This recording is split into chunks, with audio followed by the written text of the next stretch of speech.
Oh, there we go. Welcome to Submarine Wednesday, the Wednesday edition of Relaxing Painting with Dice and Dungeons. Just as a reminder to everybody, usually I am painting minifigs or dungeon tiles for our D&D campaign, or potentially someday for you to have some too. But I have been given permission to work on other things. One day I ran out of things to paint, and so it is just one flip. You need to do three. You need to put 3 flips up. Otherwise you'll just get one flip. But yeah, so I was given permission to work on some models other than the D&D stuff. And you might recall a long time ago I painted a Fink, because I did Finks when I was a kid, and I have a full collection of reproductions of all the Fink models. People weren't really thrilled with that, so I'm not doing another Fink, but I am doing a 1964 vintage Renoir cutaway submarine. And this is the George Washington, the prototype Polaris launching nuclear submarine that was launched back in like 1960 something. Anyway, the model came out when I was in grade school, and I got one and I built one, and now I've got 3 of them because I need that many in order to find parts. Because sometimes they're started and sometimes the parts don't work very well, and sometimes they're painted and you can't get the paint off. Anyway, I have been very lucky so far, and I have been able to find usable parts all the way back to the control deck. As you can see, there's a lot of little pieces there. I have finished for like 95% of the way the bunk deck and the mess deck and the officers rec room, not rec room, but kind of officers deck there, where they get to sit around and plot what they're going to be doing. And I'll show that to you in a little bit. And I'm going to then describe the challenges that are happening here in the control deck, because although this was pretty challenging, the mess deck, because of all the little pieces that more or less but didn't quite fit, that kind of thing. I've done a test assembly of them, and I've gotten them now so that they go together and they fit into the hull. But the control deck is presenting a whole different set of challenges that are quite a bit more than this did. But I've got the camera out so you can see things a little more broadly. What I did between last Wednesday and today was as you might recall, there are like little holes and things on some of these parts. Okay. Areas where there was like a divot, and I filled them in kind of fairly well. And then I primed them, and so I'm going to be painting. I'm going to be actually painting some of the pieces of the control room deck. The control room deck is interesting. It's not just that. I'm just finding little things that, right off the bat. Some fill got in between 2 of the lockers here. So this is the kind of thing that we face when we work on this submarine, is a never-ending challenge of all the little bits. Yeah, so there's these things, and these are like lockers that go in the head, which is the bathroom on the ship. And then you've got pieces like this where there's a control panel and vents and doors and little dials and things like that have to all be highlighted if you want them to show. We've got this kind of thing, which is just another huge control panel with tiny little detail on it. Okay. And of course my favorite thing, bunks. There's some more bunks. And I thought I'd filled those in effectively and sanded them down, and no, they're still there. Well, I did the best I could. So there's that. But the big challenge is this. Oh yeah, and there's these tiny parts. These are great. These little rice grain sized chairs that fit around. This is the deck, the control room deck. It is a substitute for the original because the original was bent. A huge warp. Okay. And if you noticed, I haven't primed this because the challenge here is that when this fits into the hull, you've got these tubes here. These tubes receive the periscopes and the radio antenna from the sail or the conning tower of the submarine, and they don't line up. I mean, they don't line up at all, even close to lining up.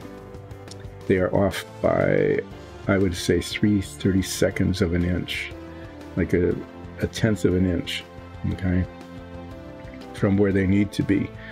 So what I'm going to end up having to do somehow eventually is I'm going to have to add, because I can move it over aft and sand that off and make it shorter so it fits, but then it leaves a gap here.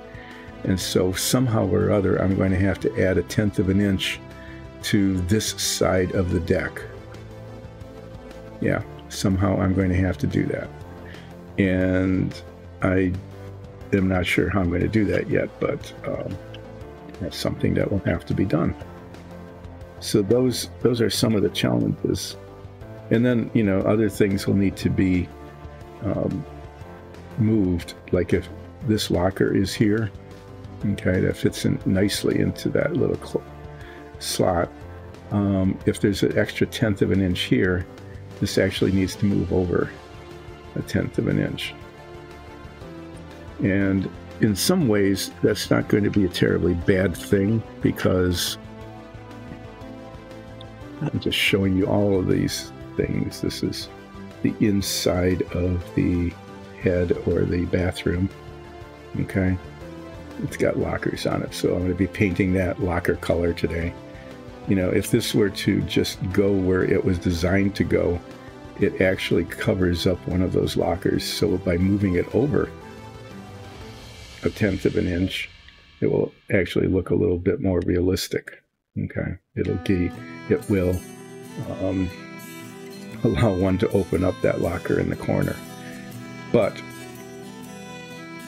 I am not entirely sure how I'm going to add that on.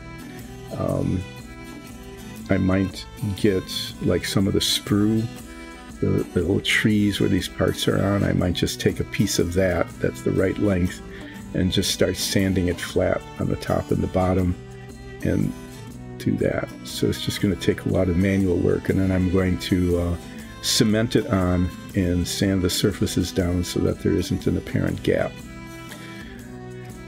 I'm not sure if I'm going to end up doing that on stream or not. That's just going to be a real challenge to make all that happen. So at some point in the future, you'll probably be seeing that. What I'm going to be doing today, though, is a lot less difficult, hopefully. Oh, this is the bulkhead. This bulkhead, this upside down, eventually goes into the hull of the submarine back here. Behind all of this, that is that. Okay, so this whole thing continues to go along very, very slowly, largely because things don't fit, partially because there's a lot of detail that needs to be painted on some of these parts, and so that goes very slowly. and partly because when it comes time to be painting that kind of detail, I am very slow. Okay. Tend to be kind of slow at a lot of things. So, but let me show you something, you know, an accomplishment at least. This is the step 3. This is the mess deck and the officer's room and another bunk room, kind of a break room. And I'm really very happy with how the galley turned out. You can see that.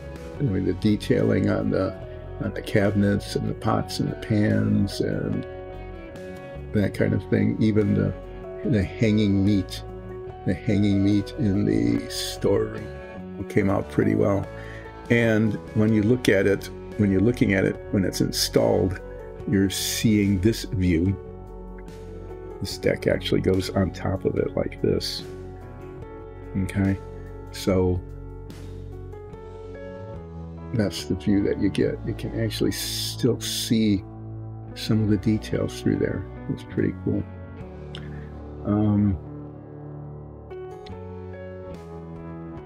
But yeah, that's kind of what I'm looking at right now, is painting. I'm going to just be painting some pieces of the control room, be working, plugging away at getting those things done, and then continuing to fret about how I'm going to add 1/10 of an inch to this side and take 1/10 of an inch away from this side, so that the tubes for the periscopes and radio antenna actually line up. And I did. I practiced that. I moved them around, and I found that if this was 1/10 of an inch to the aft, they did line up, and they worked really quite well. So that's one of the challenges that I'm facing in the control room. So these guys are mostly done. Oh, you notice this. You must have noticed how scabby that looks on the bottom, right? And what happened here is all of these pieces are glued in, and when you look at it from the side, you can see the bottom, and so you can see all the indentations. So I filled those in and sanded those down, and I need to repaint this bottom. In fact, I might start with that, because that's a fairly straightforward. I'm getting these pieces out of the way. It's a fairly straightforward thing to do. So I might actually just start with that today, is painting this green, light blue, and gray like it was before. I filled them in, but not enough, and painted, and then it was bad, and I had to repaint it, refill them and resand them. So yeah, hopefully it'll look better. It still won't be perfect. You'll still see some of those things, but it won't show as much as it did before I redid it. So I'm going to start with this, because I can use a large brush and hopefully not mess things up terribly much. The main challenge here is getting the paint even across and not have it drip down the end. So I'm going to be painting toward the front of the pieces. There's a little bit of tape in here because there's a hole in the floor. Okay, and I don't want the green paint to drip through and get onto that floor, because, you know, the floor is looking pretty decent now, and I don't have to redo that. So there, that's that, and that's kind of the plan. Some other things I can be doing eventually is this. If you've been watching the stream, this is the bulkhead in the forward torpedo room, which should be installed by now, but it was all full of little detail. See all the little dials and stuff on there? It needs to be painted light green to match the bulkhead cover. And that's a painting challenge too, because I have to get around all of these little detail things with a teeny little brush with little drops and dips and dots of green paint. So that's been sitting around waiting. It actually fits in there. I'm going to put it in there as kind of a protective thing. this has been sitting around waiting for months now, as I tried little different techniques to paint the detail, and basically have been avoiding it because it's hard to do. But that's another thing I can be doing at some point. I never did a flip for who. I'm going to flip my...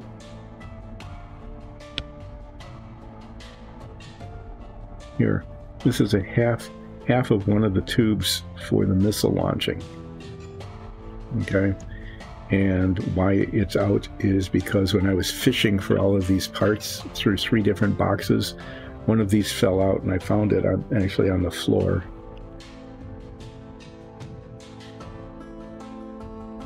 And I need to put it away sometime.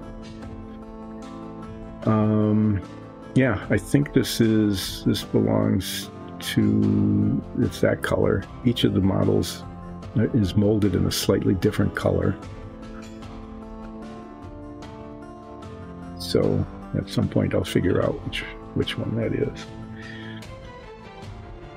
Okay, so this is the underside of the floor here. These bunks actually go here, like that. Very tight quarters. But this whole floor, especially here and here, show because when you put it into the hull, it extends. It's only a half hull. So the whole half, this whole half, actually is outside the hull. 4 flips. Okay, I did 1 flip, but you know, since you asked so nicely, I will just keep flipping this thing. The half of one of the missile launching tubes, of which there are 16 total.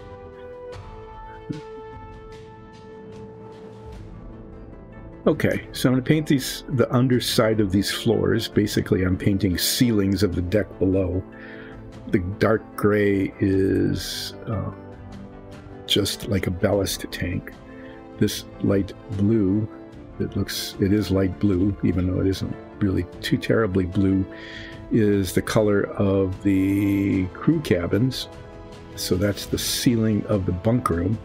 And then this is green, and this light green is the color of a lot of the work areas, like the torpedo room, bulkheads, and so on, and actually the control room. The walls and the bulkheads there are in green. And this one sits above what's called the servo room, the gyro room, the gyro deck. And actually, when all of this stuff, when all those pieces are eventually done, and this is installed, I've test installed it, so I know it will more or less sort of fit, except for the gap here and here. Once these are put in, there's this little gyro thing with a control panel that looks like it's something that isn't going to be horrible to do. And then these 2 bulkheads go in. There's a lot of detail on these control panels and lockers and desks and stuff. So these go in, and then this whole section here are the missile launching tubes, one of which has a spring and lever and actually launches a missile sort of up a couple of inches if it doesn't bump into all of these things along the way.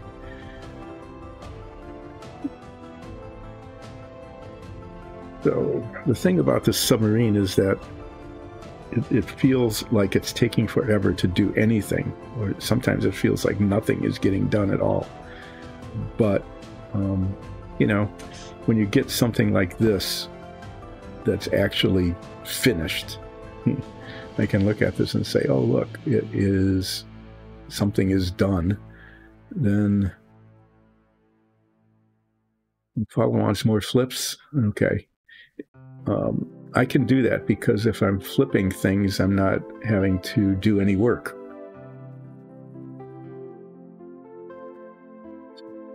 not going to flip that torpedo, that missile launching tube anymore. I'm going to flip this piece of fine sanding cloth.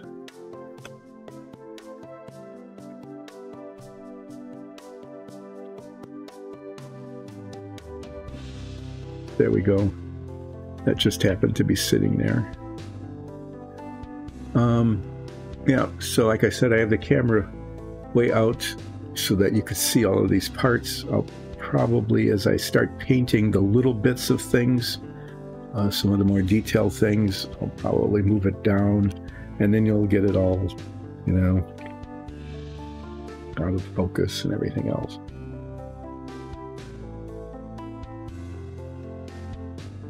Okay, well, you spelled Wednesday the way people say it, not the way it's done. It's Wednesday, but people say Wednesday, so there you go. It's Sub Wednesday.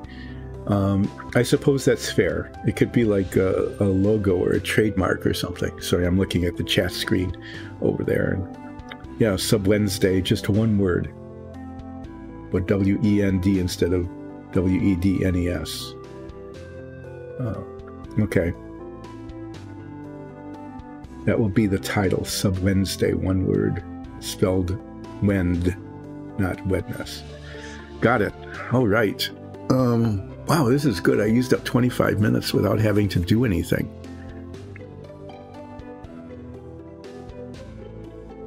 Now I'm looking for paint. There it is.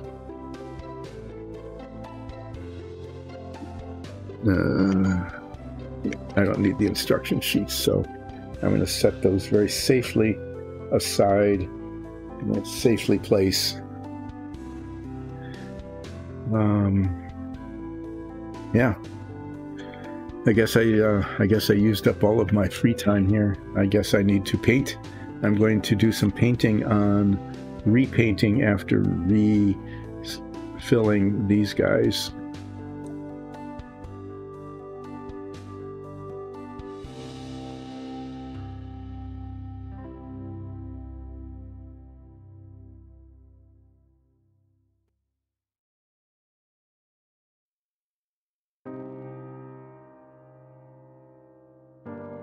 I'm just looking at some of the stuff I did, and it's just, I would say not, I really have trouble with the bunks.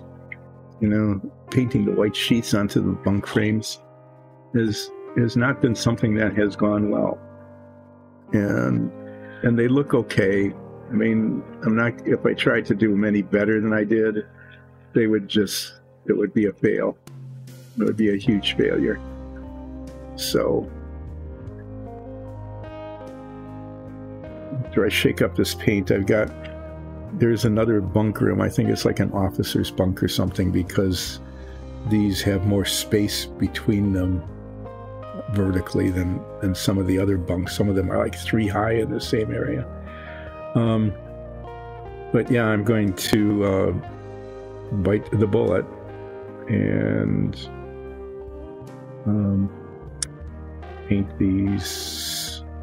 the frames anyway, as one of the next things I do.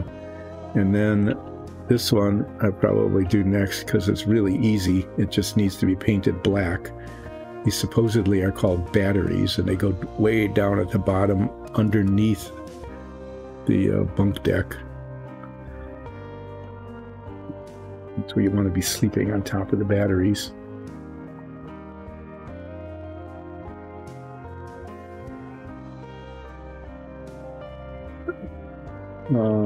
Here we go.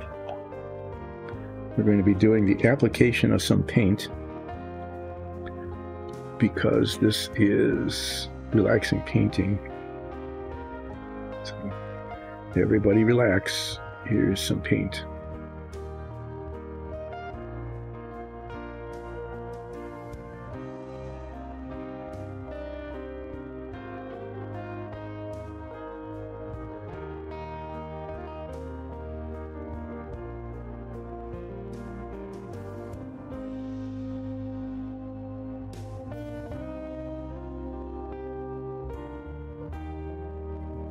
Not to say that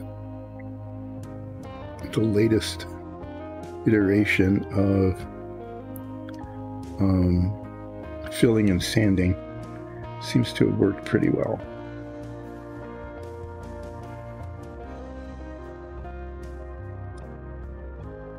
Here we are. Am I done now? Am I done? I've done some painting. I've flipped things. I put some paint on. I just did I mess this up? No. Okay. I had this brush full of paint, and the dragonkin that I just finished on Monday was sitting there, and I bumped the brush onto it.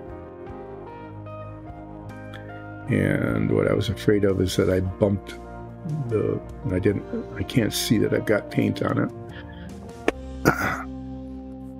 But that's the kind of thing that happens here on Relaxing Painting with Dyson Dungeons. Is I successfully apply paint.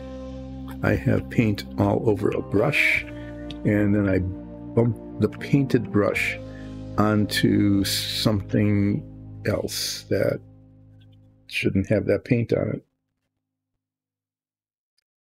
Yep. That's how I get to reiterate on every stream, every single one, without exception, is that this is not a how-to show.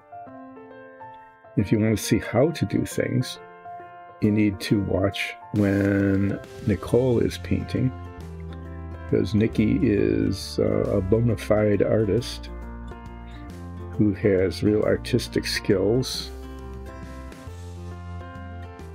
gets paint where she wants it, does excellent job of shading and detailing, doesn't bash her paint-loaded brush into things that are not supposed to be painted that color.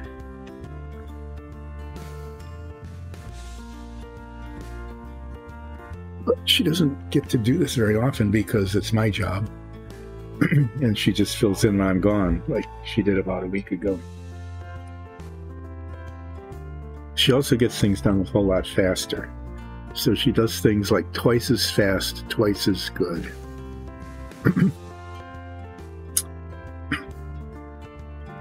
But with me, you get to hear about like the 1960s and stuff, or old TV shows, or I don't know. There's like whole periods of time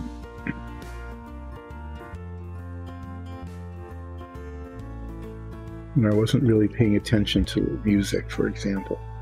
You know, when disco came along and killed music in the 1970s, it was really hard to listen to any music at all. And then the new wave, I guess there's two new waves now. There's the old new wave and the new wave. I'm not sure why people ran out of words to describe stuff. I'm not sure what that's about. But, you know, when the real new wave came out in the 1980s, then it was interesting music again for a little while. And then much time working, jobs, having a job gets in the way of almost everything, so I didn't pay attention again. So putting this green back on to where it should be green.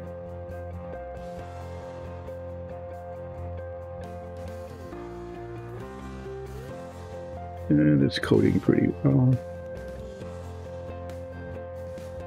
And I didn't slop over the front too terribly much. I can always sand that down a little bit and repaint it. So there's two of the three colors redone. That's not taking very long at all. I'm going to have to, but I need to do that fairly quickly because the paint sets up and I need to get it down on there and evened out so that I don't get brush strokes all over the place.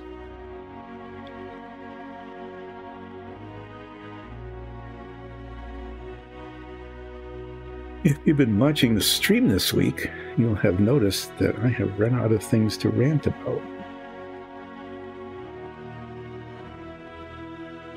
Yeah, I mean, I really have. I just don't have anything much to really go on about. I could go on about how we had some of the worst air quality in the world yesterday.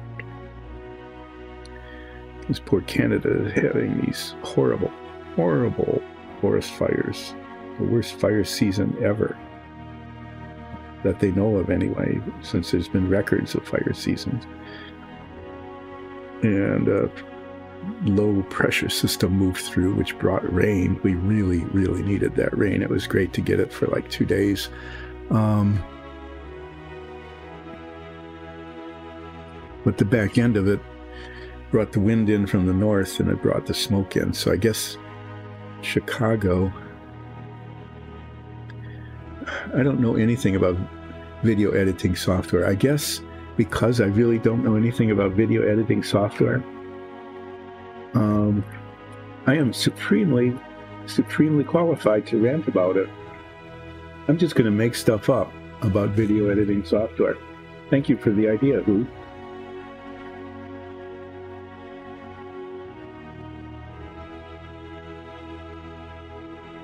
But first I need to stir this paint, and apparently putting paint on the little vortex spinner thing here, shaker, well, it makes it wavy. I know Who likes that. I'm getting a really good effect today. The last few times I haven't had that.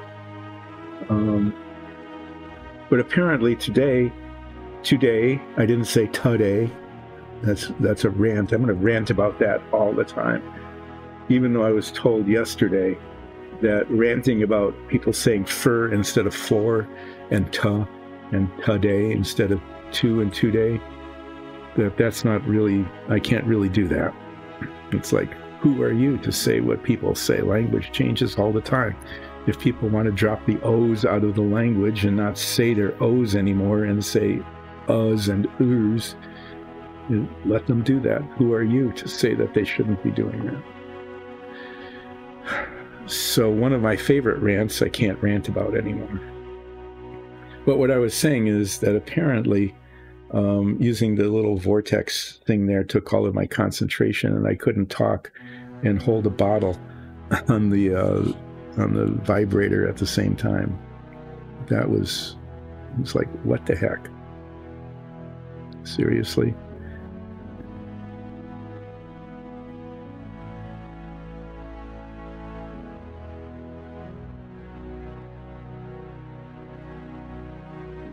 Okay, well, again, like I said, this isn't going to be perfect, but it is much better than it was before in terms of the indentations and the unevenness.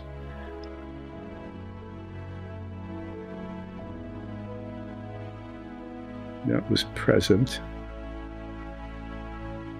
previously, so this is going to look a lot better when it's installed. And you might say, and when are you finally going to get around to putting all this together? Well, given that the control deck doesn't fit and needs to be extended on one side and diminished on the other side,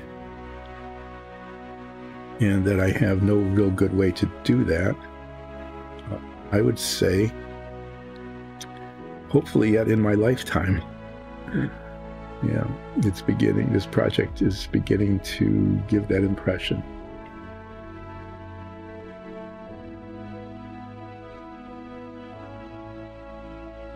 Okay, so I know nothing about video editing software, but I'm supposed to rant about it, so I'm just going to make stuff up.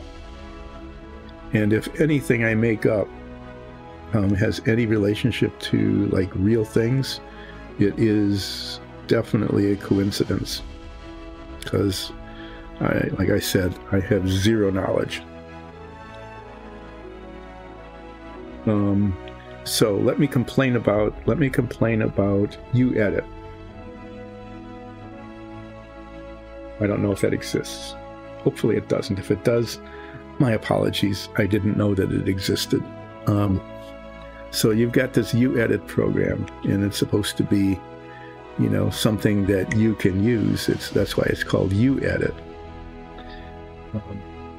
Because you, the purchaser or the renter of the software, you edit, as opposed to you hire somebody to edit for you, or you find a friend who knows what they're doing and they edit for you. No, it's you edit.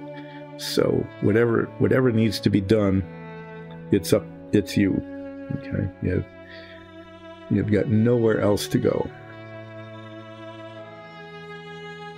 Yeah, well, UEdit costs money too.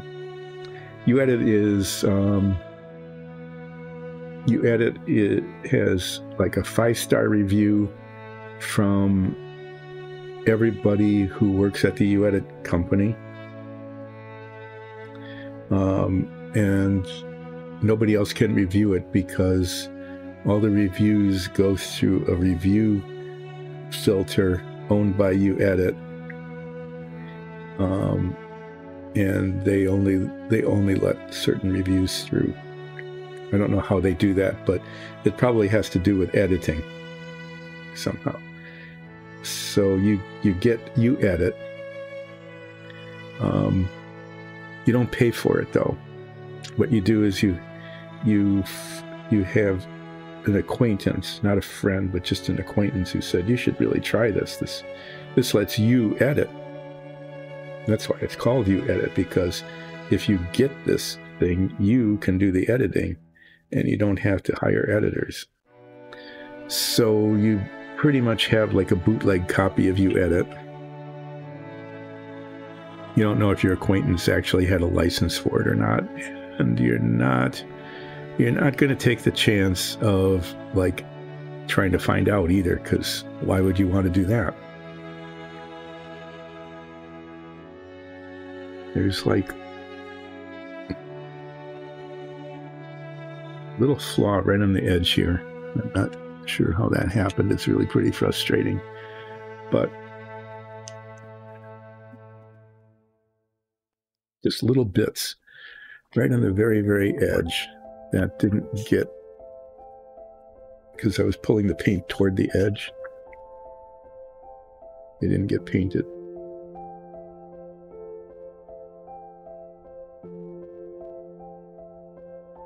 So you don't know if this is like a licensed product or if it's just a bootleg product or whatever. You got it from an acquaintance who said you should try this because it lets you edit. And your friend says that in a way, okay, that makes you think that they think that that was actually a clever thing to say, that UEdit lets you edit. Get it? You know, they do that kind of thing. Which again makes you wonder why this person's an acquaintance when they do that kind of thing.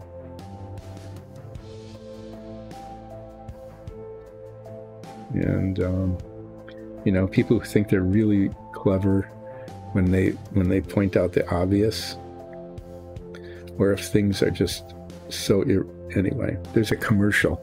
This one commercial, it drove me crazy because they did that in the commercial. This is a good thing. I'm just going through a stream of consciousness stuff, because that's how this rant works the best, when nothing stays on track and you get off on just this little tangent about who knows what, why. Yeah. So anyway, you get UEdit and you put up with your acquaintances, whatever, lack of cleverness, but you have to go, oh yeah, that's really pretty good. I didn't think of that. Wow, that's a very clever name. Anyway, you've got this because it's free, because your acquaintance has it and you don't know how, and you're not going to ask questions. Just cover those up so that if I cover them up, then I can't see them, and then I'll bump into them because I don't remember they're there. Because if you can't see them, they can't see you. And some of you should know what that's from. Yep. So you get UEdit. You find out interesting things, like UEdit has, you know, you look it up on the internet, right? Because that's what you do. Because the copy that your acquaintance gave you doesn't come with any directions. The only directions and help that you get, the only assistance you have in trying to figure out how to use UEdit is whatever appears on your screen when you just sort of click on stuff. And that's what you do. You just click on things because what can you do, right? I mean, there's just, there it is. There's nothing there, and you just have to click on it. What is this?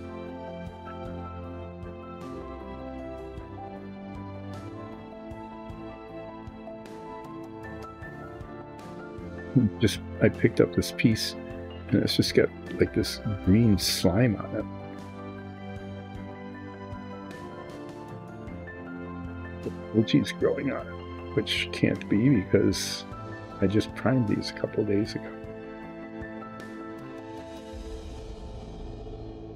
Okay, so yeah,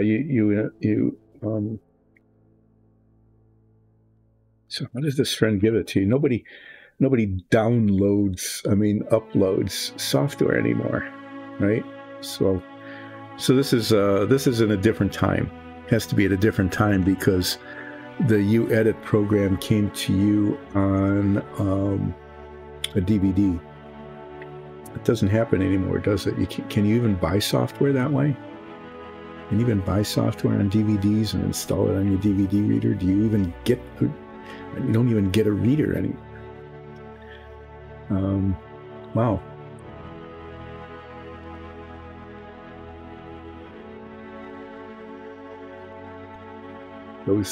Something about my age is that's how we used to get software.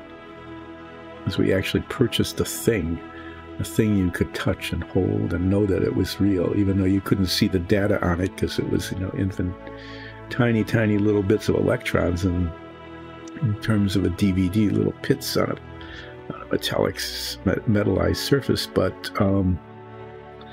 yeah, that's kind of weird to think about that.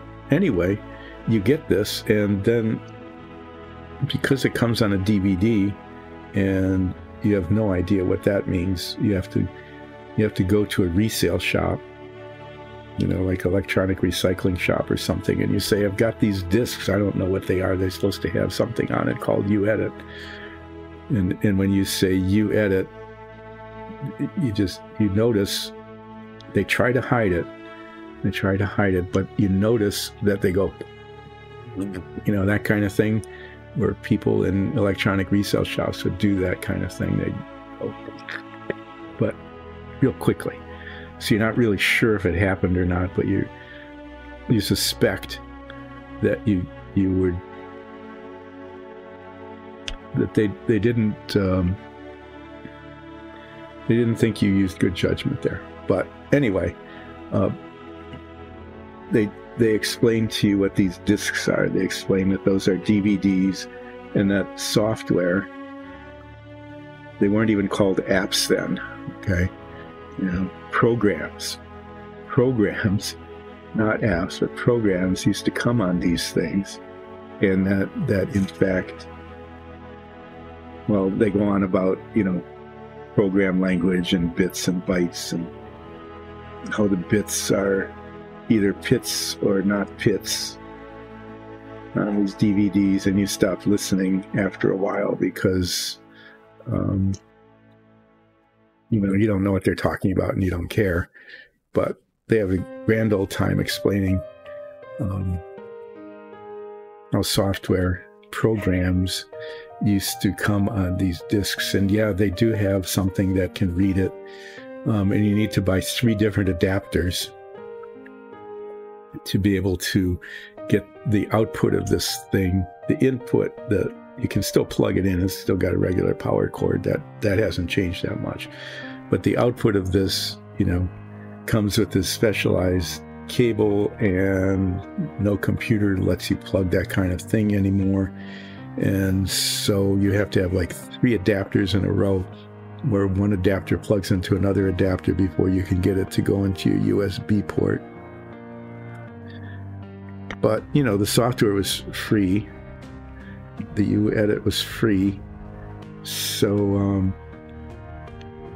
you pay for these. The adapters end up costing like 4 times more than the DVD player. And the person there even goes on to explain that not only does this DVD player it can read the stuff, it can actually read the programs that are on these discs, and you go, wow, that's pretty cool. But you can actually record things onto blank ones, and you can use that to pretty reliably store information. And you'd never heard of this kind of thing before, because the way you store information is you just click on something and it goes and it disappears into the cloud,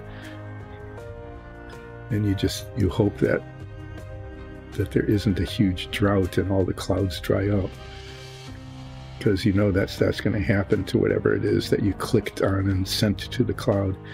But you go, that's really cool, and you say, do you have any of those? And they say, yeah, I got some of those. And you get some blank ones that you can use to record stuff later if you ever decide to play around with this machine that can miraculously read from these shiny little discs and put stuff back onto them. And then, you know, you need to listen to this person talk about how not only could you get programs on these things called DVDs, but you actually could see like movies, that you could put a DVD into the slot and play a movie on it. And you have no idea what they're talking about, because that's not how you get movies anymore. You know, you get movies by just clicking on icons on your TV. Okay. This is one of the very, very few painting directions. If you look at this, you get all these exciting and useless things like paint this black. This is one of the very few painting directions that's useful. Paint the sheets white. Paint the fire extinguishers red. Paint these silver. You don't paint these silver. You paint the things that slide into them silver. You paint these the same color as the tubes up here. They don't give you any direction at all about painting the floors or the control panels or anything, the lockers or anything like that. So I've been using the box top as kind of a color guide, because the painting directions on the instructions are worthless. In fact, I think this model was designed to a large extent to be built without painting. At the beginning it says, this is molded in authentic navy gray. However, if you decide you want to paint, we recommend you use, and they said, like a #1 brush.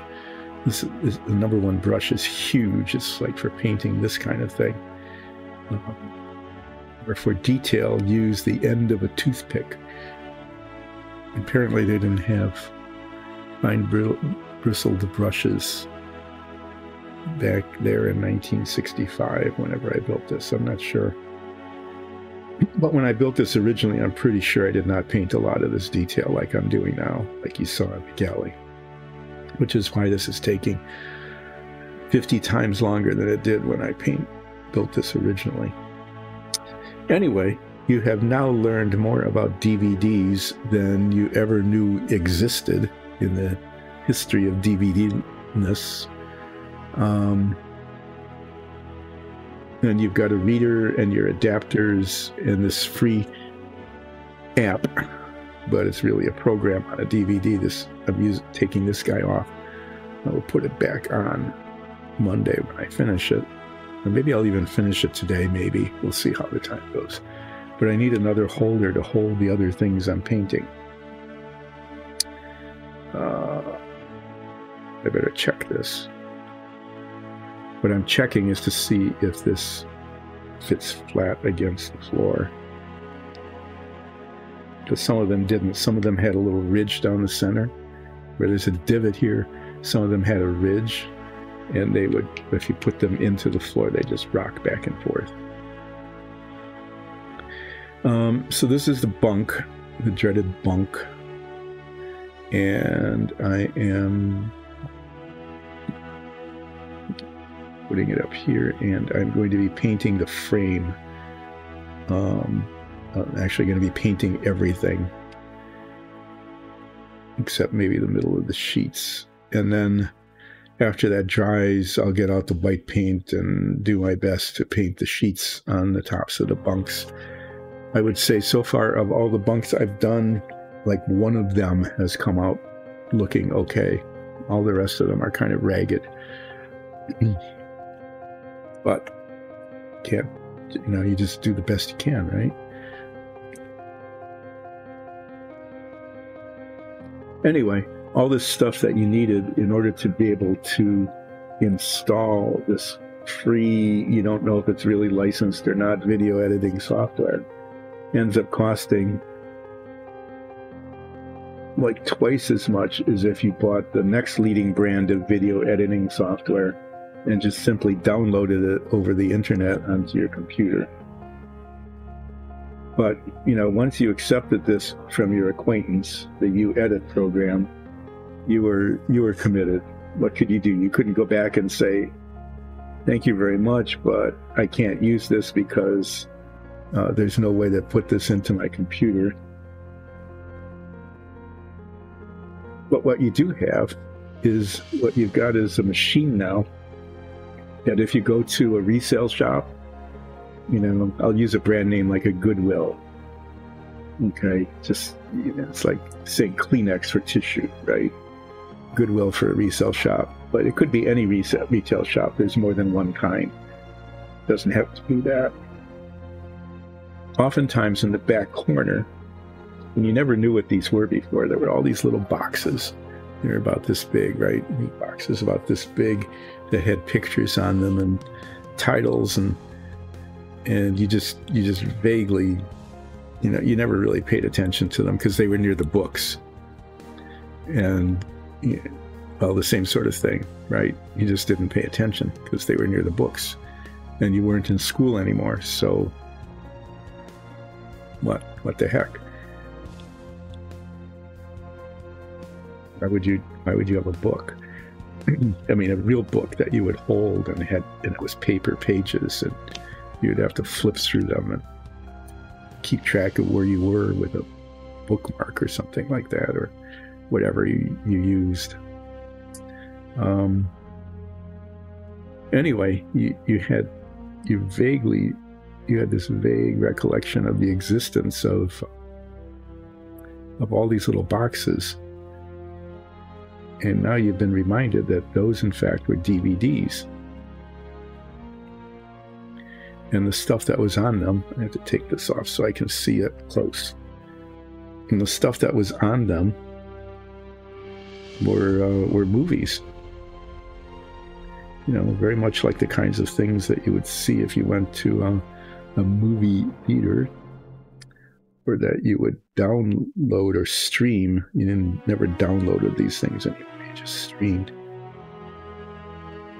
But now you suddenly became aware of the possibility that instead of just streaming things, it was actually possible to own a movie.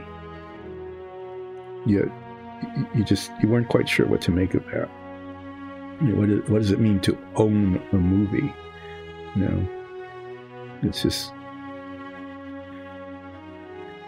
you didn't own the movie set or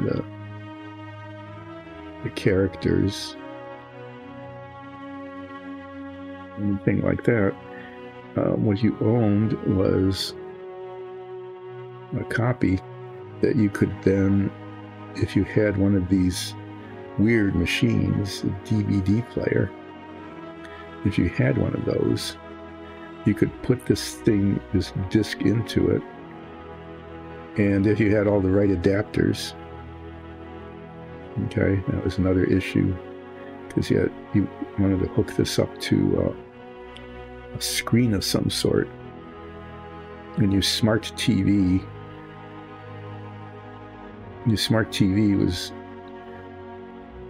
wasn't old enough to remember DVD players. Okay, so even though your TV is smart,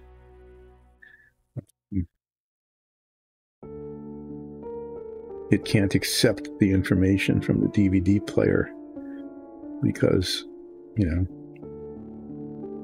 it's just too young.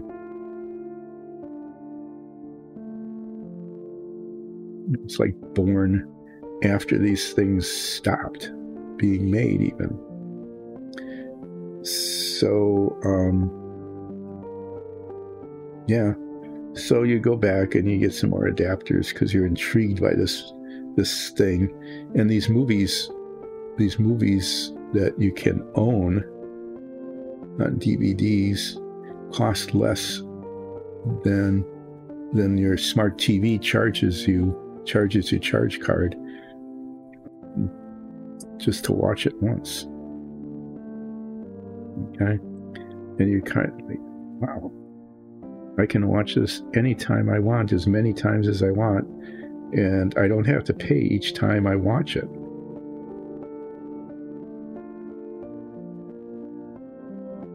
At least my credit card doesn't have to pay, right? You start to get the sense of what it means to own a movie, or at least own a copy of a movie. And so you go back to the place where you got the DVD player, and you say, I would like my smart TV, which doesn't understand what this thing is. I would like my smart TV to be able to show me the movies that are on this thing, these discs that I bought for practically nothing, way in the back near the books at the resale shop.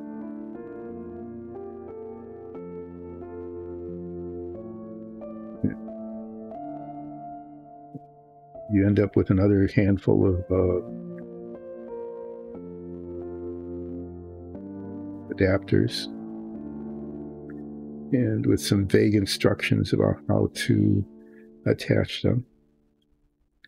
And you eventually get, you know, a series of adapters and cords and things to go from the DVD player to one of the inputs on your smart TV.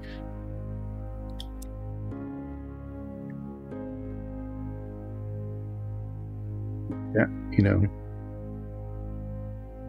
you spend probably like a whole weekend. You might even have some friends over, because this is such a weird thing.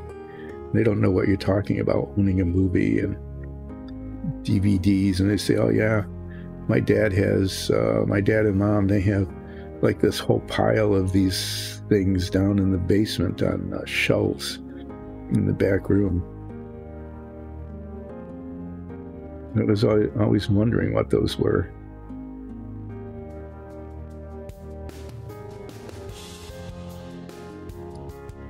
Yeah, so you all get together and you play with the adapters and start pushing buttons on your remote control to get different inputs and things on your smart TV, and eventually, you know, things start showing up on your screen that ask you if you want to watch the trailers or the previews or the interviews, special interviews with the cast or anything, or whether you just want to play. When you play around with it and you watch some interviews and previews and stuff like that, you know, but eventually you get tired of that and you just say, okay, let's just play this. Let's see what happens, and you push that button and a movie happens.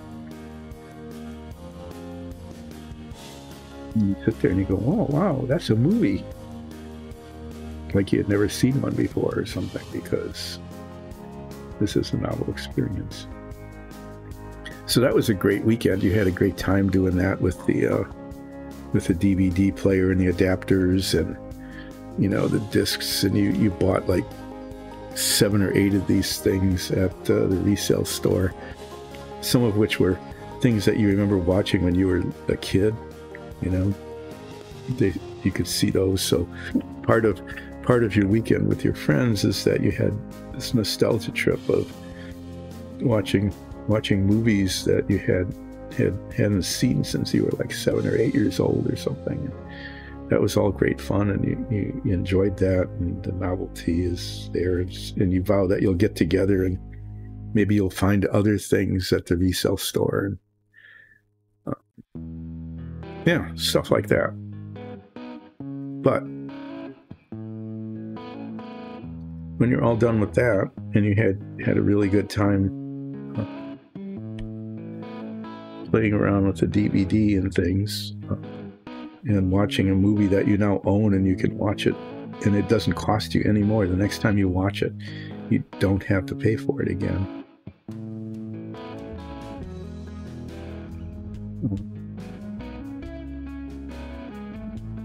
Clean, so I'm gonna have to use something else on this. Let me set that aside. This is a pretty decent brush, but it holds a lot of paint. Hi. It's moving along pretty slowly because there's a lot of little parts, but the submarine challenges are going okay. I'll just show you a little bit of what I'm dealing with here in a second after I get the brown paint out of this brush.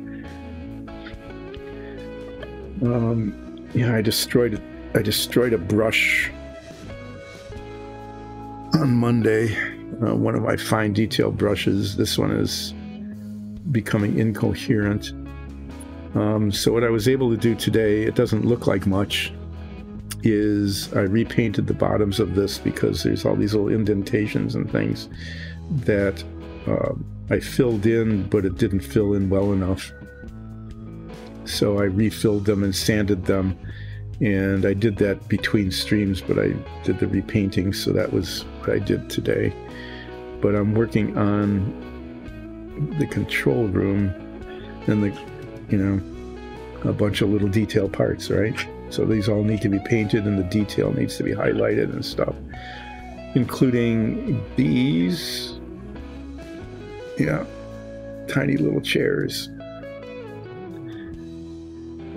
Just to reiterate that the biggest challenge I'm facing is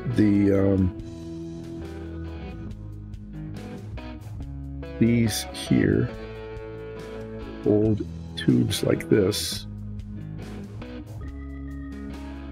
Okay, this is the periscope tube because it's got the little periscope controls on it.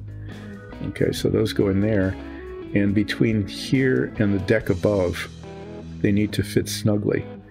So one challenge, and this is just a minor challenge, is that each of these 3 tubes is a different length. Okay, I was really surprised to see this. I knew this model was not molded very well. Okay, there's a lot of good design on it. If you look at this, you have these like control panels with all of that detail on it. Okay, but the distance between this deck and the deck above it is constant across those 3, and you can see that these are not the same length at all.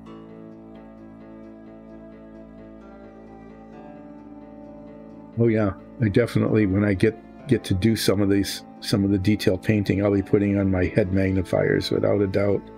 So these tubes are supposed to go between that deck and this deck, the deck above it, which is already installed, but they're not the same length, and as it turns out, none of the 3 lengths actually fit. So I need, at some point, I'm going to be test installing this deck into the hull and using some very, very sensitive calipers, measuring the inside distance between the bottom of these little pits and the deck above it, so that I know how long each of these need to be. And then I'll be very carefully measuring each of them and cutting them and sanding them so that they fit. Because right now, even the shortest of them is too long. So that's one of the challenges that's why it says control room challenges. That's one of the challenges. That is actually the most, yeah. And they don't even fit in there very well. Just, yeah.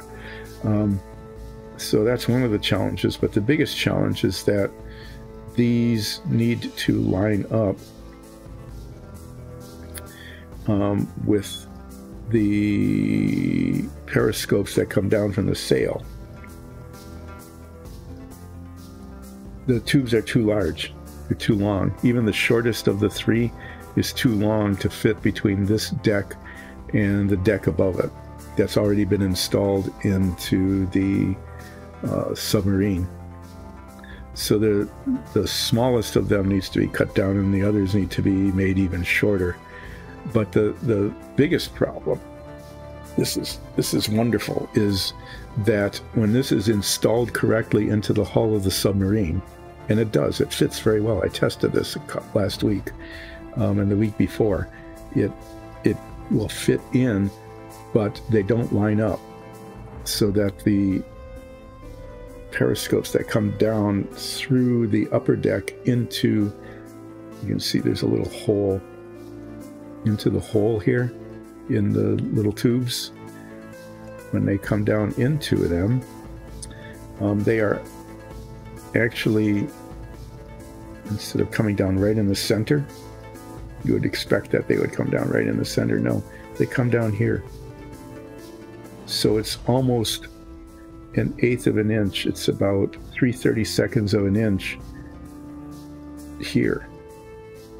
And they're all lined up beautifully in the wrong places. And then I tested this too. I test fit the tubes, and I said, well, if I move this whole thing over 3/32 of an inch, then they all fit and they slide up and down. It's beautiful. But when you move this deck 3/32 of an inch aft, it leaves a gap of 3/32 of an inch here between here and the bulkhead, and this extends 3/32 of an inch too far and bumps up against the other bulkhead. So in addition to getting these to the right lengths, which is you know, a minor challenge but not awful, I need to add an extension here. I need to fabricate and add an extension of 3/32 of an inch here and file away the same amount on the other side. And then there's a piece here that needs to go further over, so this thing here, this slot, needs to be changed. And then this piece that goes here,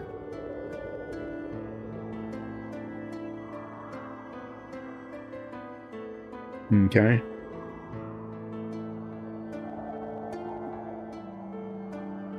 that piece, it's this piece. This piece that goes here, okay, needs to be cut off. Fortunately, the distance here, so you can see it, between the end of the control panel and the end of the this gap here, that little flat spot, that's almost exactly the amount that needs to be taken off of this and along the bottom. So at some point, you know, I'm going to continue painting these things because I can get a lot of the painting done on the control panels and the things that go into the deck. But before I can actually install anything into the deck, I'm going to have to do that modification. And of course the modification on these things too. So anyway, I'm painting pieces slowly but surely. But I can't really, after I get them painted, I'm not going to be able to get very far until I get them get the deck modified. Okay, this next part, to use the sticky tack thing. So these are batteries. This was actually easy to paint. It was just one color. That was kind of nice, doing something that was easy to do.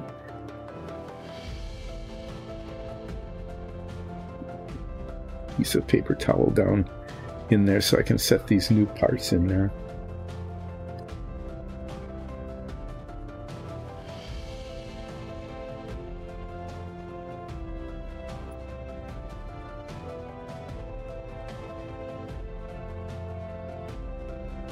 If I paint these, I'll set them. This is a bed frame that will need to dry, and then the sheets on top, the bunks need to be painted white.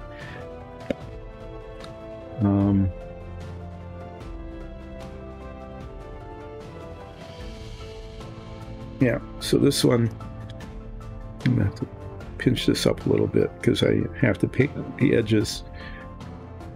This little bit here actually ends up getting painted 3 different colors. The lockers are painted locker color. And then there is like a little, like a lamp or something up there. Okay. And I'm going to paint that metallic, and then the rest of this gets painted the color that I used for the walls in the head, which is this color. I want to paint the lockers first, and then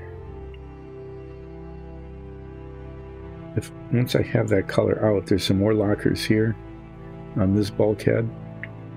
Okay, that goes in the back of the bunk area, and there's a bunch of lockers here that also need to be painted. So I'm going to paint those.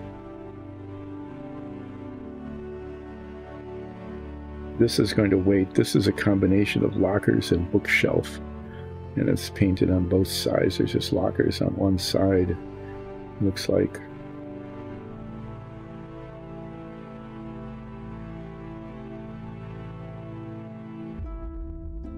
They're cabinets, I'm not sure. Just sometimes you get these annoying detail things, and here you've got cabinets and bookshelves. And for some reason, and this is one of those things that makes no sense, is that you've got cabinets and bookshelves and a sink. And there's a sink right next to the bookshelves. I don't know. You must have some sort of mysterious submarine design thing.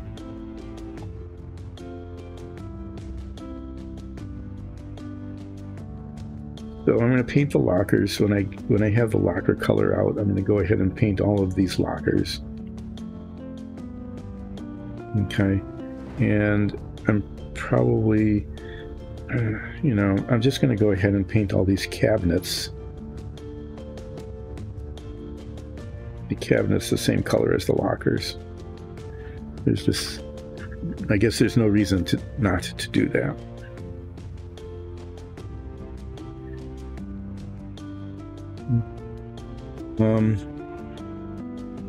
This gets a little more challenging. There's no place to grab them. So what I'm going to be using there are alligator clips. These are fairly large pieces, which is good. It's bigger than these little tiny chairs, which I'll be painting a little later maybe. I think what I need to do is I'm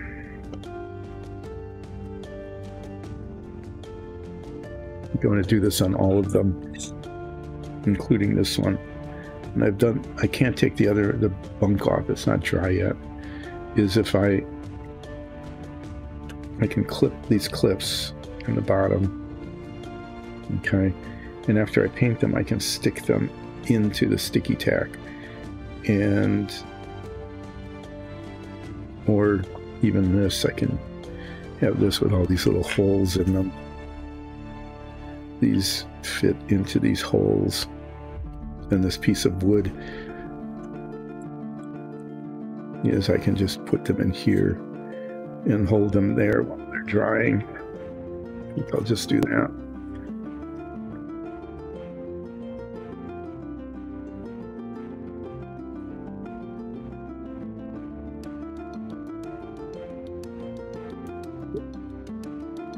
The danger in using these is that they can pop off. And if they pop off, the piece that they're holding goes flying off into someplace. And then I end up crawling around on the floor looking for it.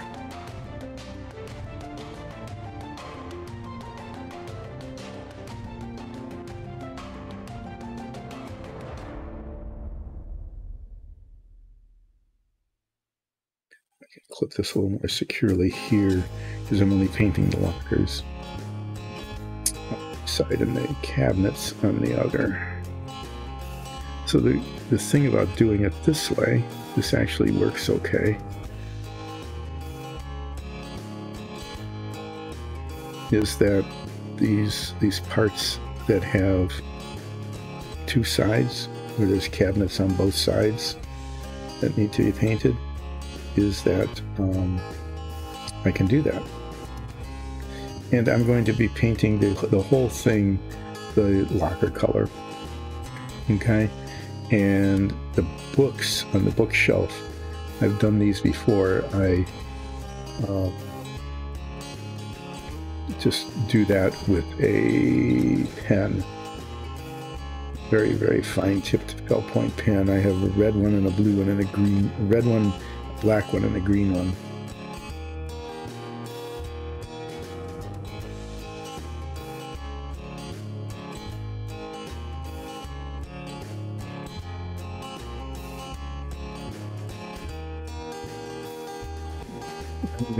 I'm going to continue to use this brush, which is fairly good for applying paint evenly.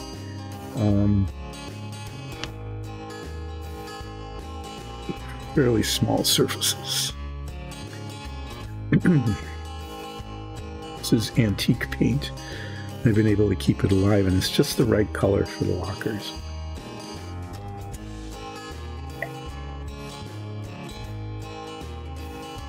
I was able to use it for junction boxes. It's the right color for that, but it works really well for a locker. In fact, I'll just show it to you. It's our color there. See the lockers along that wall. You can also see how the bookshelves are done. See where I highlighted these with red and black felt tip pen, and you know, it looks okay. So it's going to have the same sort of effect on some of these other things.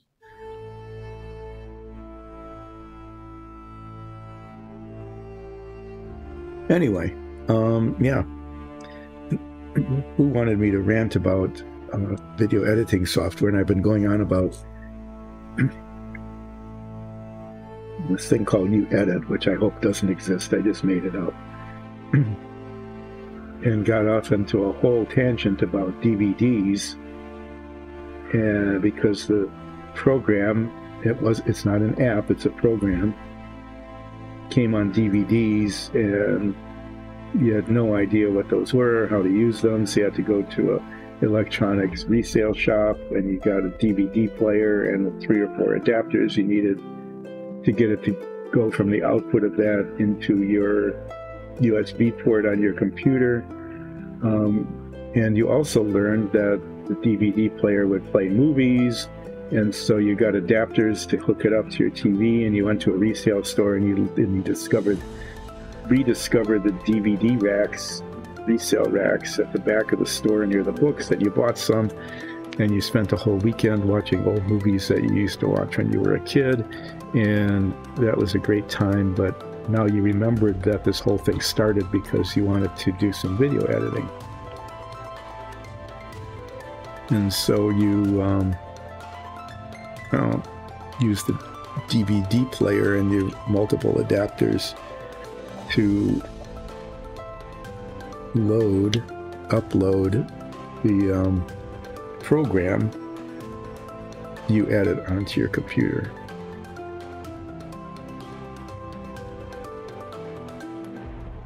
And you find that to be fascinating, okay? It's almost like downloading software from the web, except it's actually coming from this machine that you got, that you purchased.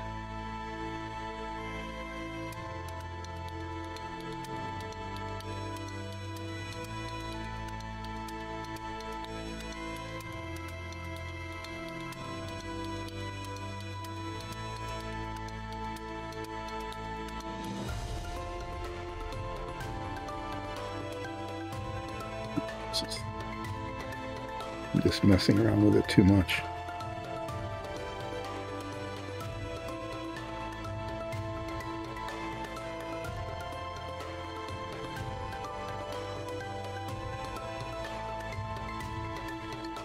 Anyway, yeah, it's a DVD. What's interesting is it's modern enough, at least. It's not working. I'm just going to use this one, at least for this. That you didn't get a DOS prompt, whatever that is, right? You didn't get that.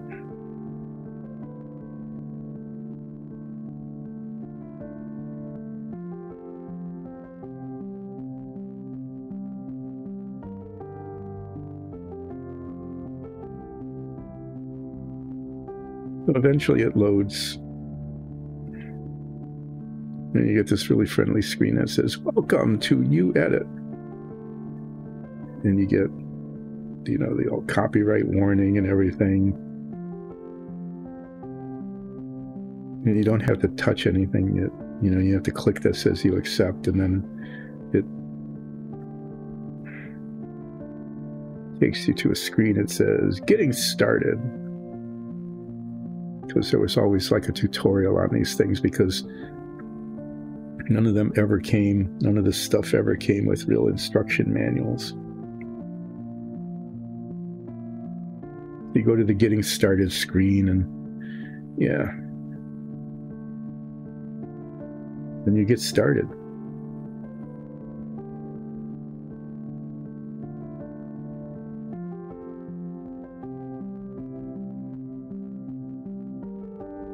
It gives you like this sample video. You know, you just go through all these little tutorial instruction kinds of things, and you're just having a great time doing that. And of course it works. It works fine. You know why it works fine? Because it's all part of the program. Okay? It tells you to push a button, you push a button on the screen. This is pretty sophisticated, right? You can use your mouse and push buttons on the screen and all. It's not that old. Where you can only use keyboard prompts.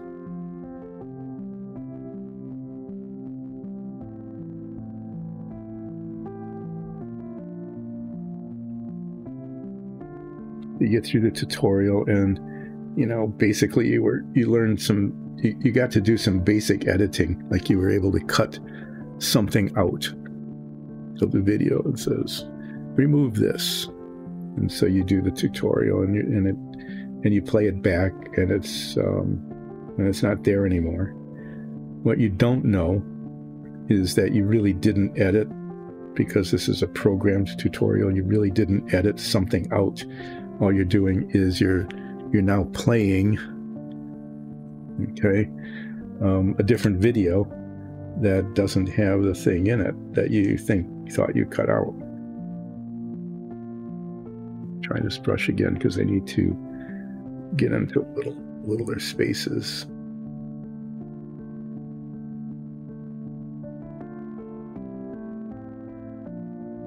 But you don't know that. You think, I have made success. I have successfully edited something out. And then you say, oh, would you like to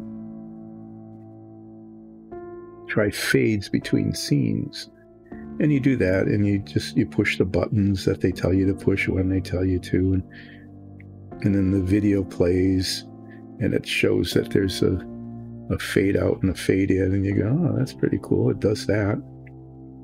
That's a thing that video editing software should do.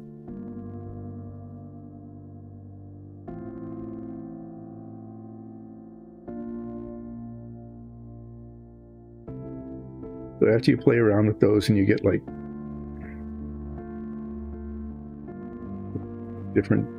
different things you need to do, you get to insert, you practice inserting something in. Why not?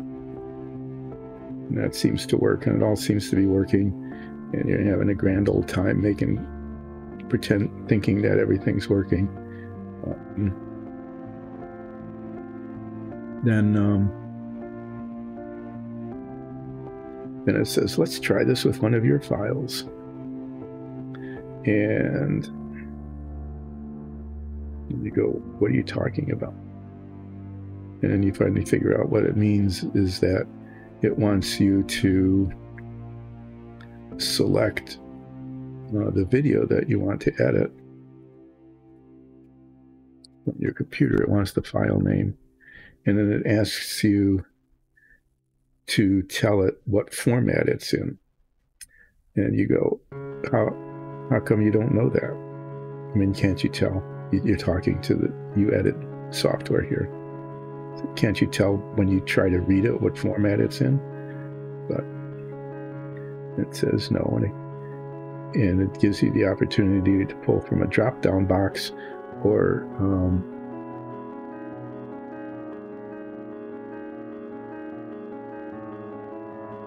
you could type it in. You look at the drop-down box and you don't recognize any of the formats that it says you can choose from.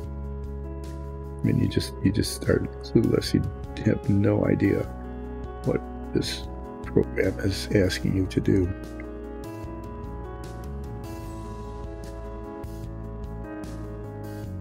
Because, you've never had to pay attention to the format of anything that you did, because whatever app you were using just figured that out. It figured it out by attempting to read it. And when it did that, it figured out the format was, whatever that is.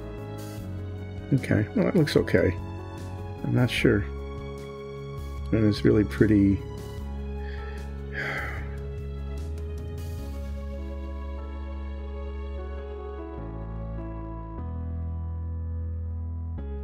monochrome. That'll look better when the books are done. I thinned this paint down because it's ancient paint. And it's really thin. So sometimes it doesn't cover well. I'm just going back over and touching spots that need to be touched up. I'll do that again a little later.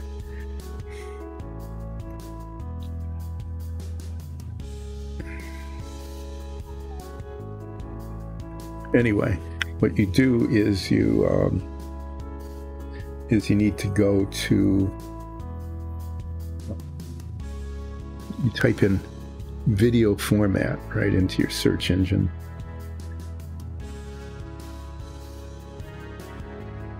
Or you just say, hey, chat. And the chat goes, yes, how can I help you today? Or whatever it does.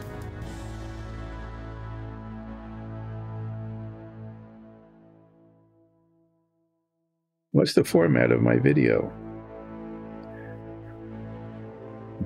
Chat goes, what is it you want to know? I need to know the format of my video. Could you be more specific? Which video is that? this video that I've got on my computer that I want to edit. Okay. Could you play a bit for me? Do that. And chat goes, well, that format is such and such. And you write it down because, you know, you're not sure if you'll remember it right. And you go, thank you, chat. Anytime. I'm here to chat with you. You're being polite and thanking chat. You go back and you see, you go to the drop down box, you know, of all the different formats, and that the format that you have isn't on there. So you go to the text box and you type it in, and it goes. You get an error message. Of course, it's an error, right?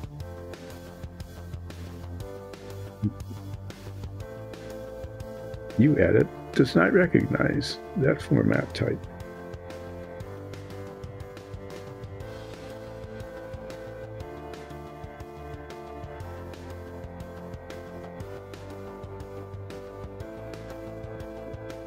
How can that be? How can you not recognize the format of the video? Because you're a video editing program. That's what you do, is you're supposed to recognize the videos. How can I edit the video if you don't recognize the video? You're saying this out loud to UEdit, but UEdit doesn't talk back. UEdit doesn't have that kind of voice recognition chat capability, and besides that, you just as soon it didn't talk back. You don't really want to hear from UEdit at this point. So you go back to chat. And you go, hey chat. Yes, what can I help you with? Remember when I asked you about the format? And the chat doesn't really remember. Chat just is in the moment. You go, oh, never mind. The app I'm trying to use to edit this video doesn't recognize this format.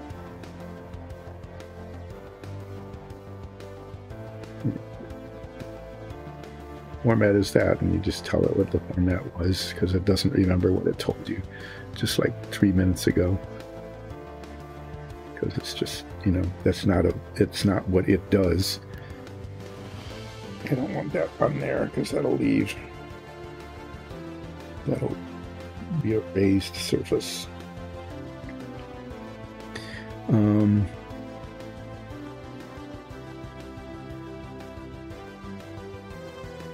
it goes, it does not recognize that.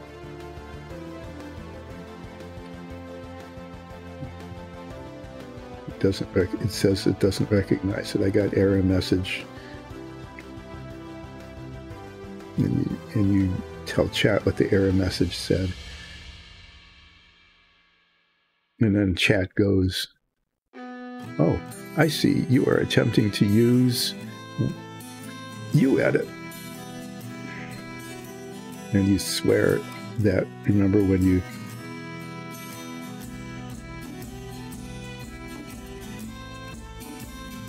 went to the store to get all those adapters, and you're not sure, but you pretty much suspected that the person who sold you the adapters went when you said you were using UEdit. You're not entirely sure, but you strongly suspect that chat just went when you said you were using UEdit.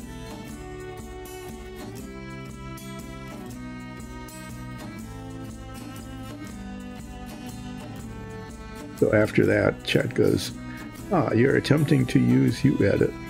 UEdit only recognizes certain certain formats of video, and this is not one of them. And you go, thank you very much. I already know that. That's why I'm asking you what I can do about it. Chat goes, well, there are 3 options that you have that you can do.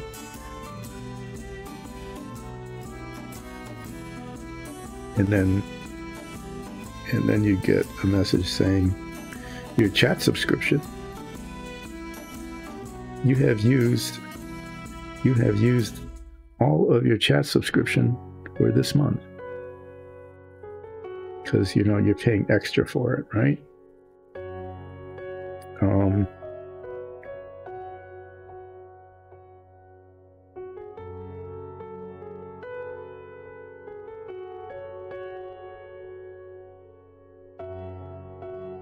Do you wish to expand your chat subscription? And you're deep into this and you go, what choice do I have? I guess I need to extend my chat subscription.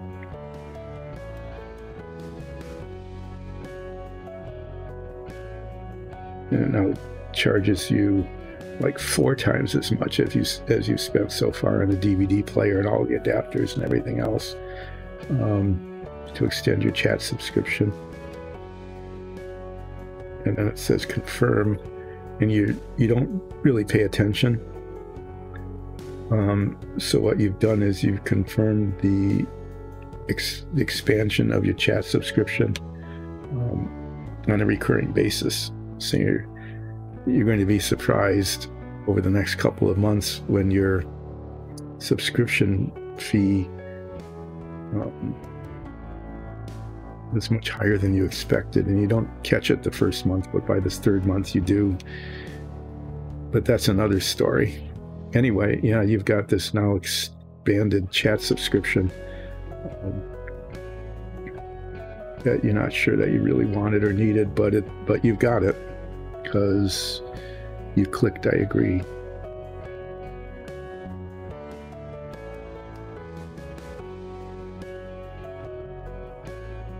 But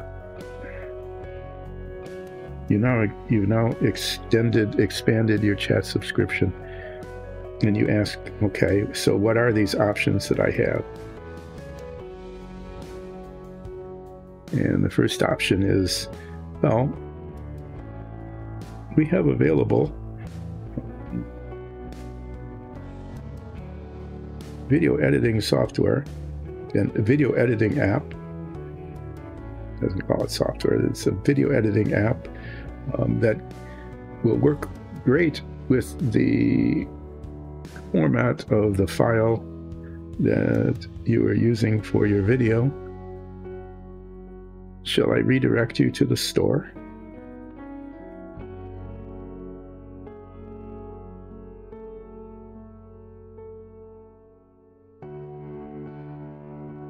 Actually, it doesn't do that.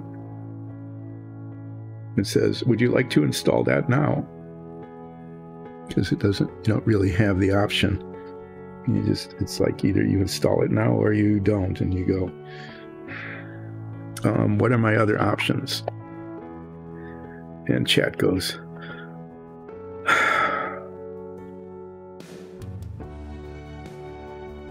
well,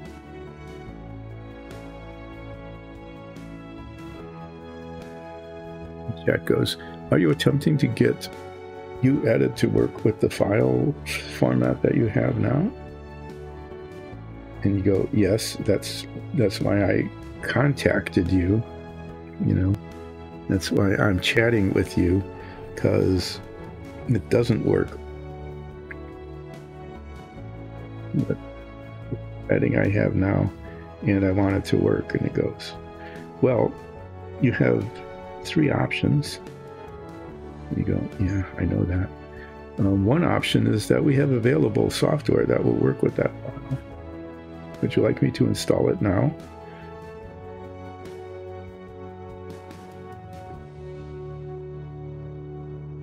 And you go, no, what are my other options? And it goes,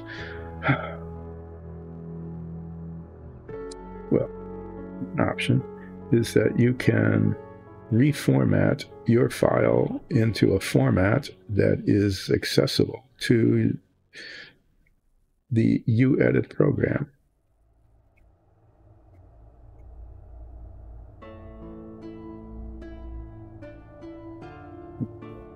And how do I do that? And it goes, well, we have an app that will read your format and reformat into any one of 16 other formats.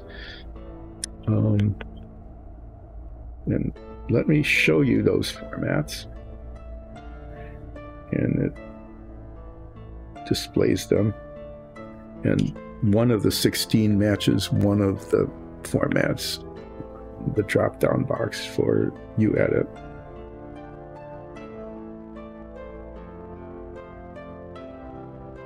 And you go, okay, what does it take to do that? And it says, well, we have an app that can do that for you. Would you like me to download it now?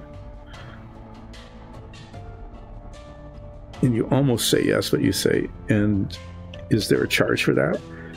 Oh yes, this is not a free app. This is a highly specialized piece of software that engineered for legacy interfacing with legacy programs. Notice that it called it a program because, you know, it's really smart. Your chat has intelligence, and it knows that that was a program and not an app back there. And it tells you the price, and the price is roughly equal to the amount that you've paid so far for the DVD player and all of the adapters that you needed to connect it. And you go, what is my third option?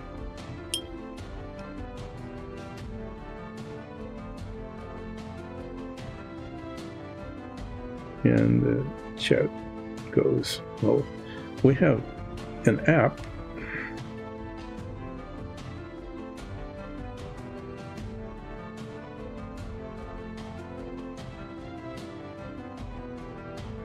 that will emulate UEdit. It's not a copy of it, it's an emulation, but because it's an emulation that can read the file format that you have. Would you like me to download it now? And you go, you want me to, and you go, is this free? And it goes, oh, no. This is a highly specialized app, generally used only by archivists who are interested in retrieving old information. Hard to read. The price of this is roughly 1.5 times the amount that you spent so far on the DVD player and all of the adapters.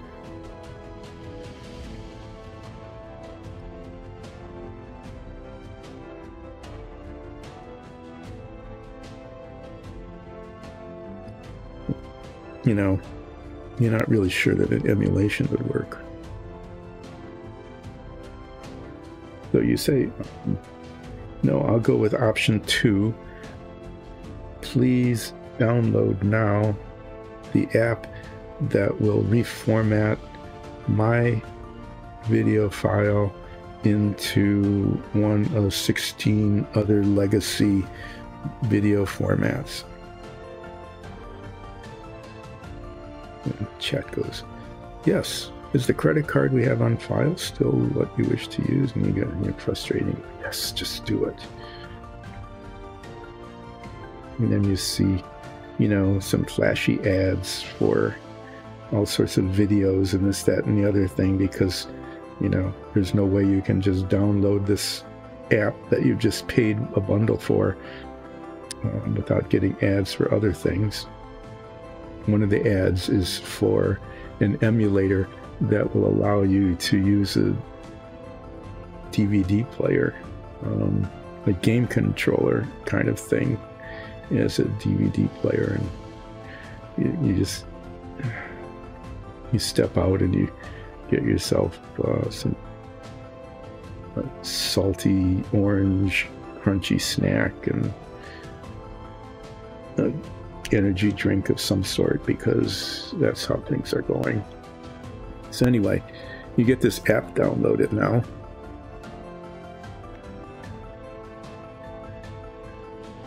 And you're shocked. It actually is simple and straightforward, and it says, please upload the file that you are attempting to reformat. And you do. It thanks you very much. But in doing so, you didn't read the fine print that says that by uploading this file, you just gave the app permission to use that file in any way it wants. Okay, so you basically signed over any copyright rights that you have to whatever app it is that you just managed to download that will reformat the file. And it says, please select from the drop-down box the format into which you want it reformatted, and you find the one that matches one of the ones on the drop-down list. You edit, and you click that, and it gives you one of those little bar timers that crawls across the screen, you know, just showing you the progress of the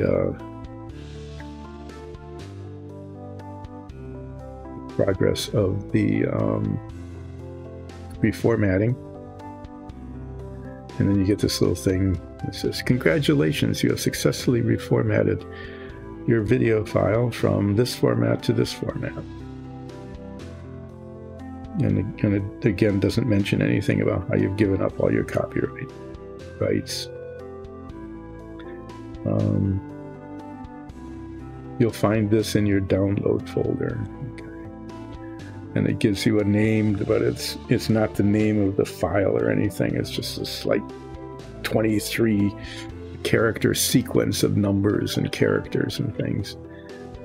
Then you look in your download file and it's not there, but there was a file that just was named file, video file dot whatever, and the extension is the format that it's in, and you're hoping that that's the right format this time.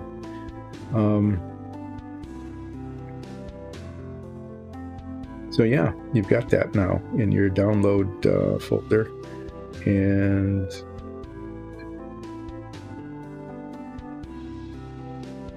so what do you do next? What you do next is you go back to edit, and it says in what format, you know, select the format of the file, that whatever, and you select it, and it successfully loads that file into UEdit, and you get this bright cheery thing now on the screen, and it says you may now use UEdit so that you can edit your file.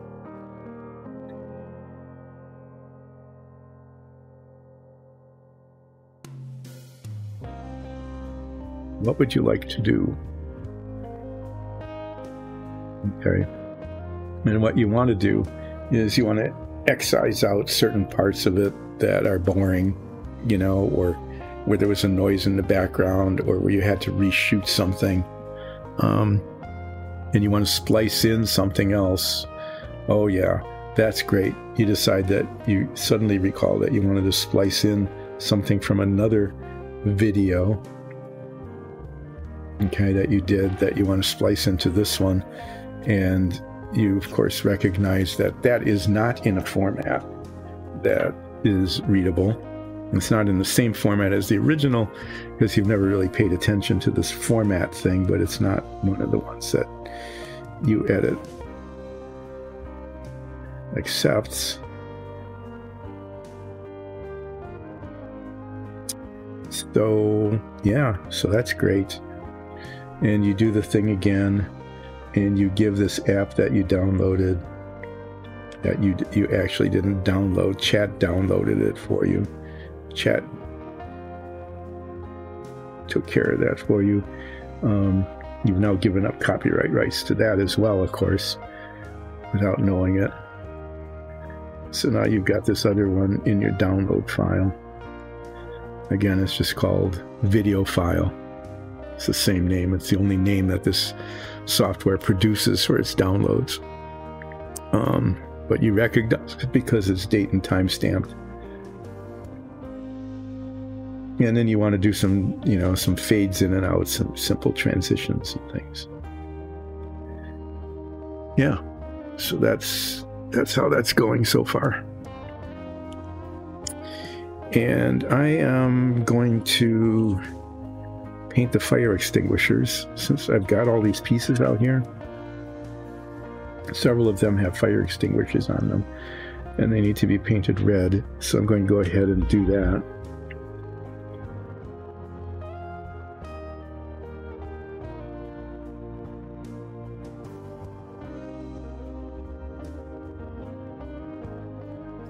And then the tops of the fire extinguishers are painted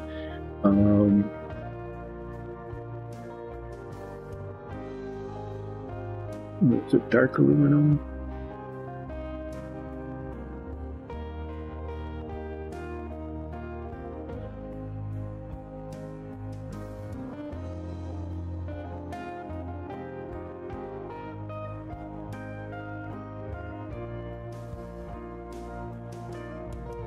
Why am I not finding it on my thing here? Dark aluminum, right? The tops of the fire extinguishers and the bathroom fixtures are painted dark aluminum. So after I paint the fire extinguishers, I'm going to take a break. It'll be a good time to take a break while those dry, and then I'll come back. I'm going to paint the tops of those the dark aluminum. And also, if you might recall, there's this tiny little fixture here that's in the head or bathroom. That's going to be painted that color. I'm not sure what it is. I think it's a light or something.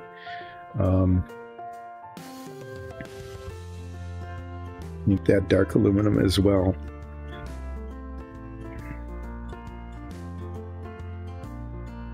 In some ways, painting these fire extinguishers is kind of silly because they are behind a bulkhead and you're not actually going to be able to see them.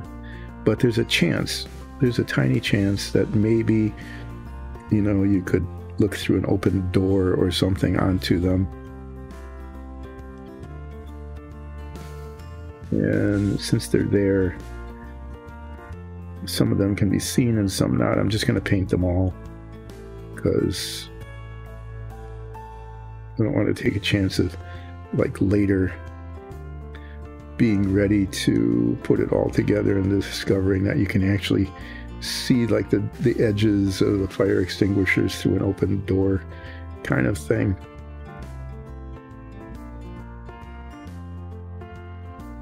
And that would be annoying to have to go back and do that then.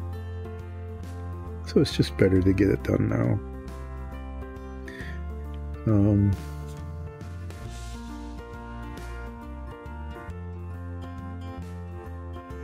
And then paint the tops, tiny little tops of the fire extinguishers, that dark aluminum color, and that one fixture on the bathroom wall.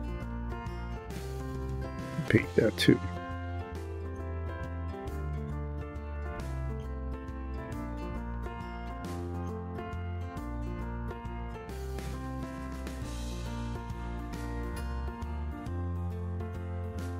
And then some things I can do after that. I have choices.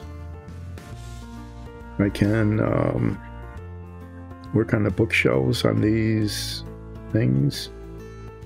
Okay, gotta paint in the books. Not paint in, but use the little felt tip pen point thing to do that.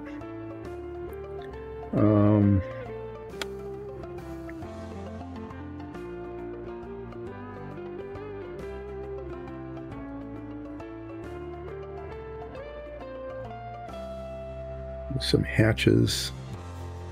Those get painted. The hatches are painted a neutral gray, it's called.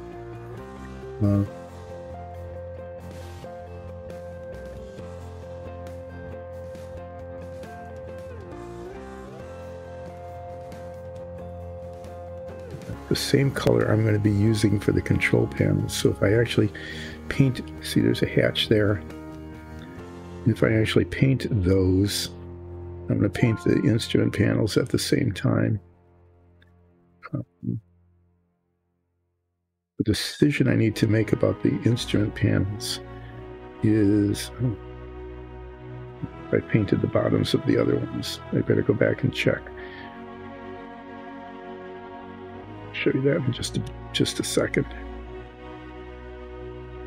Again, I'm not sure if this will show, but it's another one of those don't take a chance kind of things.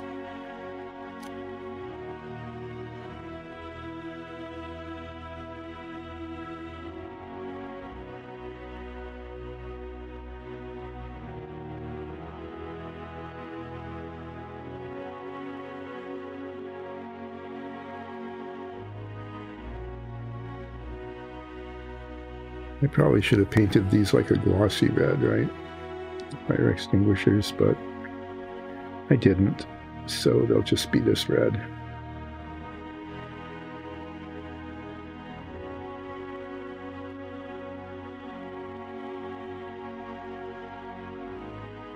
The other thing I'm going to be painting the dark aluminum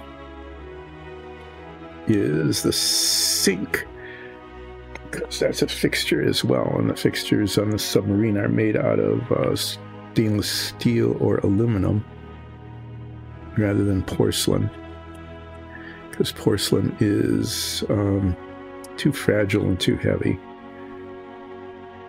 to be used for that application. So in here,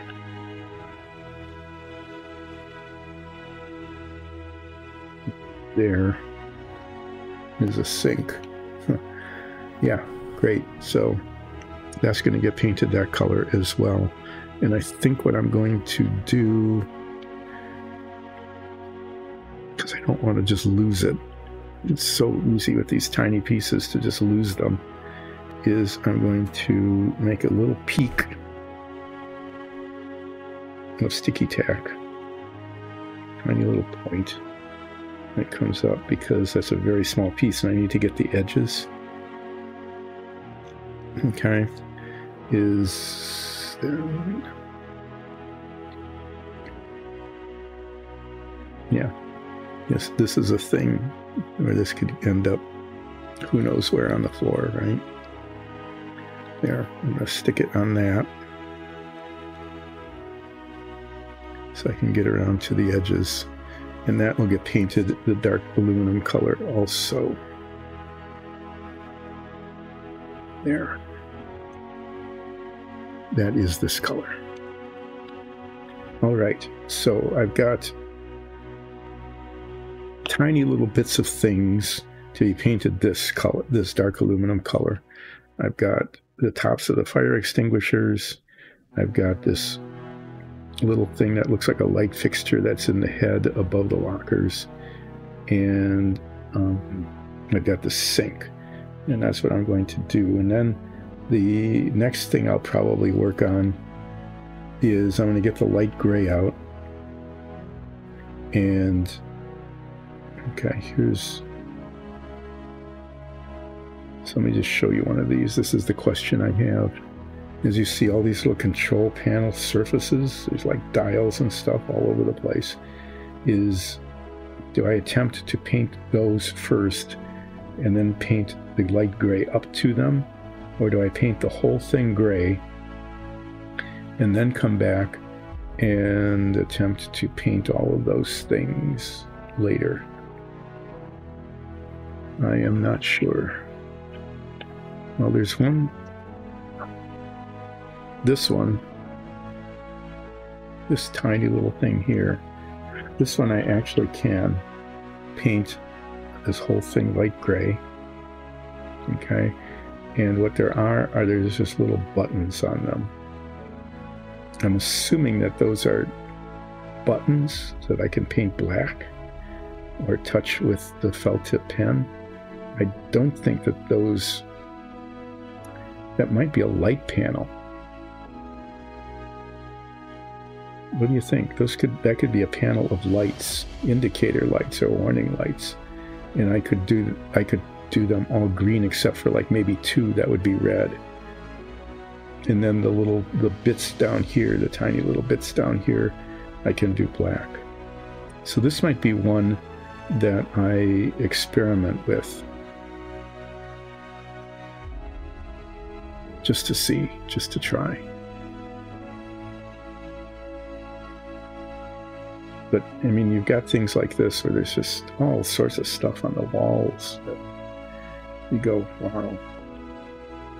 I am not even really sure how to start on this.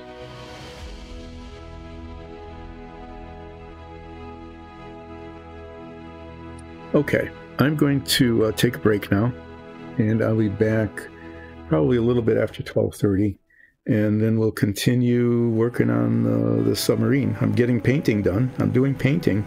There's that.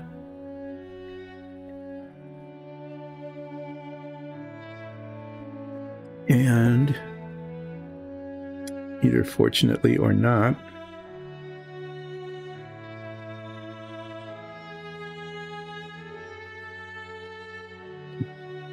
it looks like it's just unevenly coated.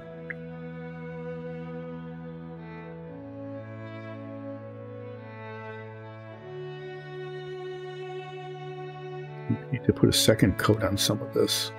The backs of the bunks just is not even, and usually with that red brown I don't have that problem, but you're going to be looking at these just like that. Okay, you'll be looking right into them like that, and with that paint color being uneven, even though it's kind of like in the back, okay, if you're looking at it from this direction, it's going to be back here. Right enough, I think I can take it out.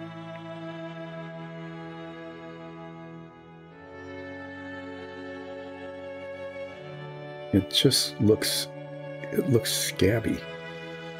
It's just not even. I'm going to have to put one of the first things I'll do when I get back after break, because I can't paint the sheets until it's dry, is I'm going to have to put a second coat of brown on the bunk frame. So I'll leave that right up in front so that I don't forget to do that.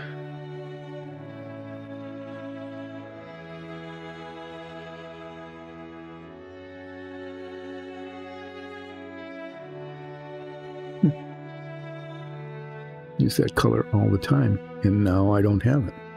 There it is. Why did I put it there? I don't know. So I'm going to do that. That aside, to use the dark aluminum bit, and then I'm going to use the neutral gray and paint the hatches. There's a couple of hatches here. There's a closed one here. Paint that on both sides, and this one just has a door. Okay, that's interesting. Okay, so I'm going to paint those hatches and this one control panel here, that little control panel there, light gray, so I can practice and see how it, whether it's best to paint and then do detail or vice versa. And then what I might do is, since I'll have a little felt tip pens out later, is I'll probably start marking the books. So definitely books on the bookshelf there. So I'll do that. And these are definitely books up there. Down at the bottom, I don't know. Why would they put books way down at the bottom of the shelf like that? I'm going to do that in black. It's almost like a grating And I'm going to do the books in like maybe red. These are particularly shallow, so that's going to be a challenge.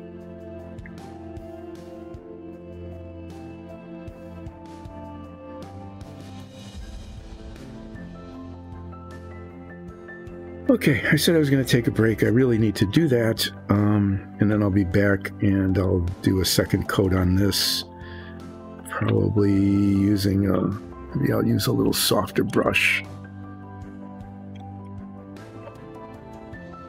Got here. Yeah, use something like that. See how that works. See if I can get that to work. And then we'll just see how far we can get. I'm getting down to different color options and choices and stuff like that. I've got these little chairs that I can see if they fit. I'll test fit those.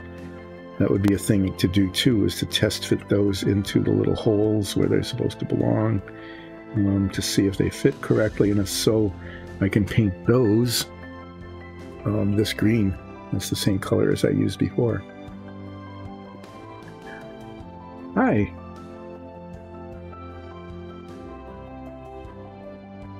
I do play D&D. Yeah, I was just about to take a break from the painting show here, but I'll wait a little bit since you just joined chat for the first time. Yes. Although I'm working on a submarine today, I'll explain that. This is... I haven't watched Dingo Doodles, no. Actually, I haven't, but maybe I will. Thanks for mentioning that. So what I usually do on this stream is I have an opinion about guns on D&D. We actually have some guns that have showed up in the campaign that we're doing now, the Dice and Dungeons campaign. There was a magic gun. Well, it wasn't really magic. It was kind of, there's this thing called fervent tech in the world that we're working in. Our dungeon master created that, and fervent tech is based off of energy crystals. It's almost like, if you had a modern equivalent, it would be like uranium, essentially, or plutonium, that give crystals, metallic crystals that give off energy. And there was a gun, one gun that one character had that used that kind of tech in order to shoot projectiles. But I would say that other than something really highly specialized, and that was totally unique to the world in which we're in, because fervent tech is not a standard thing in D&D, that I don't think I do have. We actually have behind me 3 printers that we use for our dungeon tiles, and we also have a rosin printer, and we've been printing minis. I've got a couple here. We've been printing minis. This is one that one of our players, Nicole, painted last week. Okay, and I've been working on, these are printed on our rosin printer. These are dragonkin. Okay, and I don't know, they're kind of fancy looking dragonkin. There's a bronze dragon, a blue dragon, a red one. I've got a green and a black one I'm going to be working on starting on Friday when I go back to doing minifigs. So we print our own minifigs now, and we use the PLA printers to print dungeon tiles. And I'm going to show you, since you're here, the kind of dungeon tiles that we make. So actually this painting stream started because we started printing dungeon tiles Okay, and we were painting them and decided, well, if we're painting them, there's nothing extra except for a camera and a microphone, really, to do the streaming. So oftentimes we paint dungeon tiles, and we do that with some frequency. But these are really cool because they are one piece, the wall and the floor, and there's this panel on the bottom, and inside are little ball magnets, so that basically they stick to each other. So I know that there are some out there commercially that they say are magnetized, but they're magnetized on the bottom, and you have to have a metal plate. Well, you can see this is cardboard and a paper towel. Is they stick to each other, and you can move them around and put them in any kind of configuration you want. It's really kind of neat. So yeah, we do our own dungeon tiles.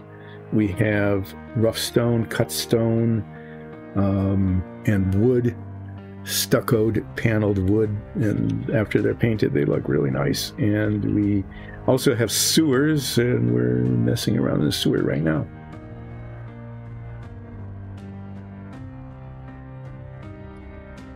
So, yeah. But we only ran into one gun once with one NPC character, and I don't think that they really work that well in a D&D scene unless there's a really special reason for it, like a certain kind of technology that exists within the world that you're playing that would permit them to occur. Basically, I think that the gun existed because we were underpowered as a group and meeting up with mobs and were getting killed, and so the NPC came and saved our butts. Thank you, DM. The DM didn't want to have to start over with a whole new bunch of characters, and so we didn't have a TPK. So yeah, anyway, you can see some 3D printers behind us. Those are what produce these, and the rosin printer produces the minifigs. This is what they look like unpainted and primed.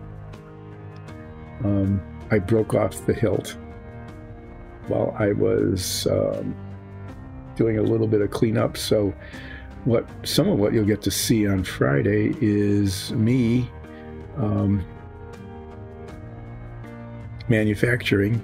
fabricating a replacement hilt for this sword and one of these minifigs. So I get to do that out of a toothpick. I'm pretty good at whittling and sanding with toothpicks to replace parts.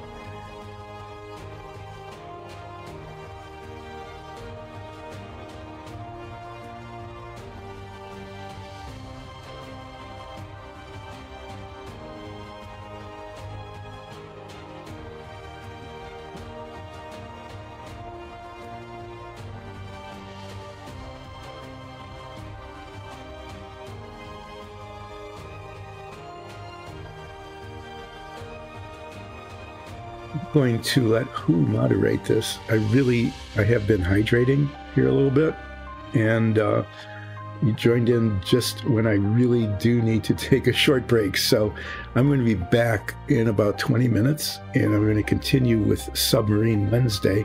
And when I get back, I'll explain why I'm working on a submarine and not on minifigs or dungeon tiles. But yes, I play D&D, and for the most part, what you'll see on Relaxing Painting with Dice and Dungeons is the preparation of minifigs and tiles that we use on our stream. But Submarine Wednesday has a story behind it. I'll be back in a little bit, and hopefully you'll hang on and stay with us so that after the break I can explain what's going on. See you then.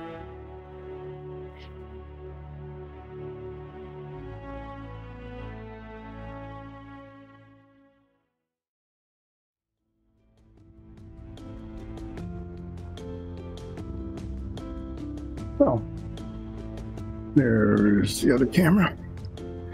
As you can see, this is not a studio. This is just a workbench. We didn't set up a studio because this isn't a painting show. This is just Relaxing Painting with Dice and Dungeons. It's an adjunct to our real show, which is our D&D campaign, which is streamed with live chat on Sundays on Eastern Daylight Time. Let me try to get that fixed again. With a live chat on Sundays, 3 Sundays a month. And that campaign is moving along actually pretty well. It's been kind of interesting doing that. But this stream started because we were painting minis and dungeon tiles for the main event, which is the D&D stream, and decided to stream this as well. And now that's what you got here. Why is this going on here? Submarine Wednesdays started many, many months ago when one day I ran out of things to paint. I didn't have any tiles, so I'm just looking around at some other things here on the table. I didn't have any tiles, didn't have any minifigs, but I did have like 40 different models I bought when I retired, and I thought I would be bored silly and I wouldn't have anything to do, and so I would build models just like I did when I was a kid, because why not? You live your childhood after you retire. And it turned out that I never got around to doing any of that, because being retired, there's less time to do things than there is when you're working full time.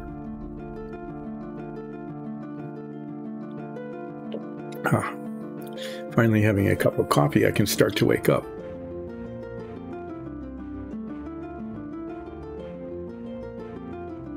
And yeah, there's just clutter everywhere. Yeah, so I started, the first thing I did on what was then not Submarine Wednesday, but just not D&D Wednesday, was a Think model, an Ed Big Daddy Roth Think Eliminator that I had started and never finished. And so I worked on that, and then after that I picked up these 1960s. These are actually 1960s vintage submarine models. They're from the 60s. Got some on, I think, eBay. Found 3 of them so I could piece one full model together from the pieces of 3. And that's what I'm working on now. And this is a whole lot easier to build if you don't paint the detail. I'll just tell you that. I know that now for sure. That deciding to paint the detail just makes it take a long time, and it doesn't help that the pieces don't fit together. But anyway, it's what I'm doing now on Wednesdays is I'm continuing to plug along on the submarine, and probably not today because I'm just actually painting all these chunks, or trying to.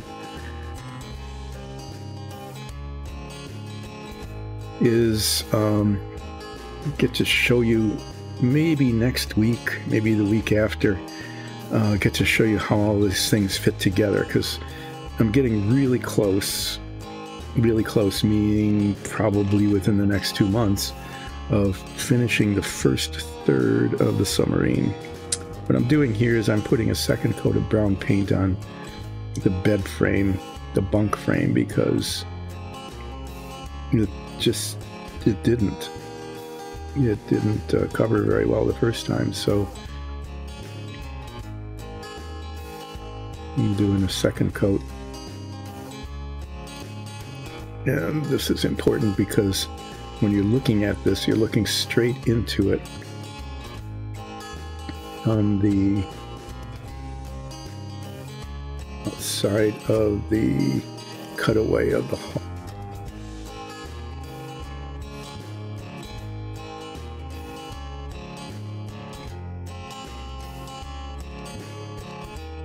And then after this dries, and it may not be today, it might be next Wednesday, get to paint the sheets on the bunks. And that's usually where things it just gets messy. I'm not very good at that. My hand isn't the steadiest in the world. They're tiny little clearances. It's just a chore, kind of a difficult thing to do. And anyway, all the other bunks I've done have turned out to be pretty mediocre. So we'll see how these come out. But it was important to do a second coat in the background here because it would definitely show. And not be, it wouldn't look good. Okay, so there's that.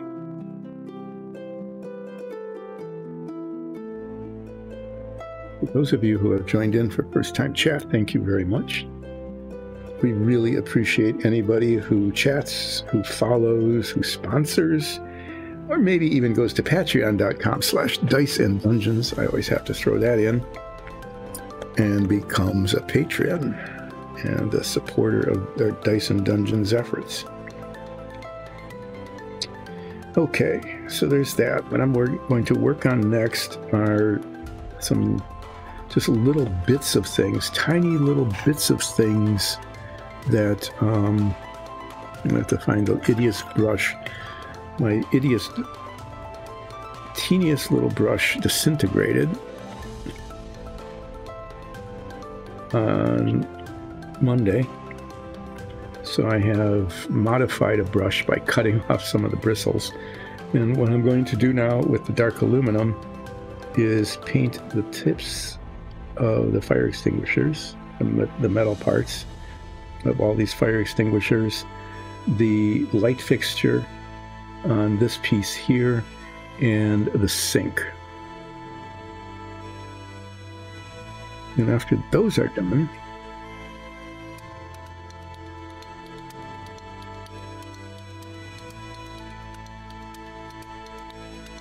I'll decide what to do next.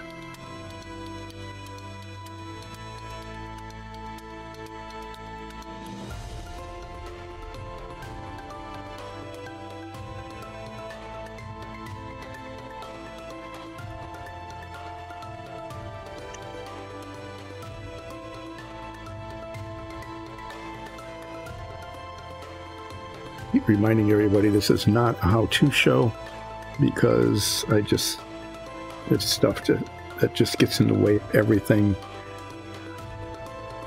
and I drop stuff, and anyway, it's a challenge sometimes.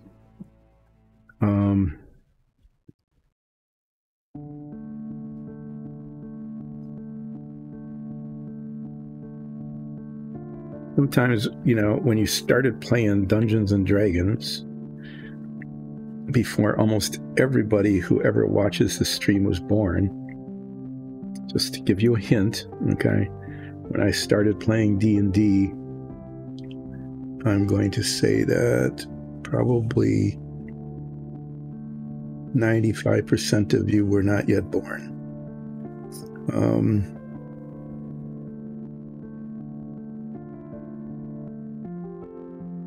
There are certain little things that become challenging, like holding things steady, like seeing things up close or far away.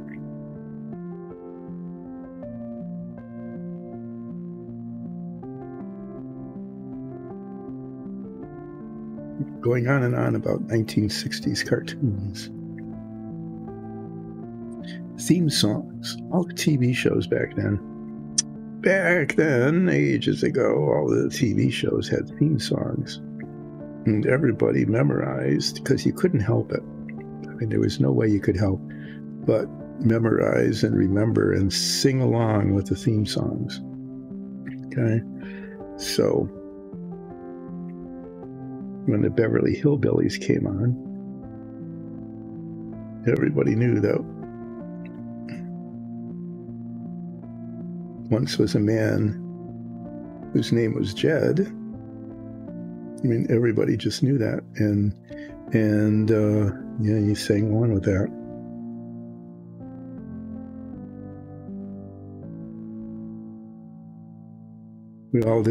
We all learned what Texas tea was. Okay, we learned that from the theme song. It was highly educational as well.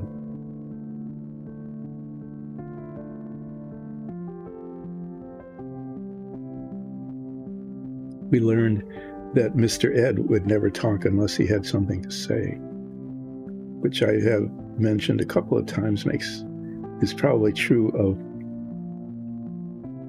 everybody. You don't talk unless you have something to say. That doesn't mean that what you say was worth saying. Okay, that isn't necessarily the case, and that's probably what it meant. It's not that he didn't have anything to say, it's just that what he had to say was worth saying. Why are there spots on the red?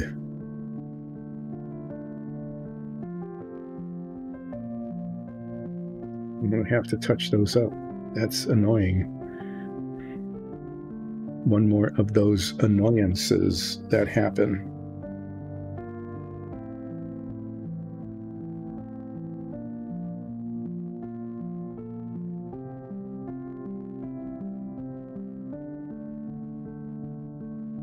We did learn that Mr. Ed never said anything unless he had something to say.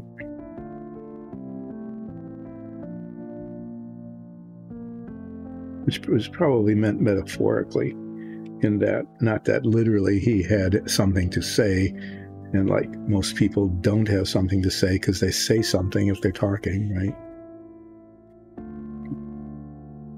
But that it was something meaningful to say, that it was worthwhile, the effort of it, the saying of it.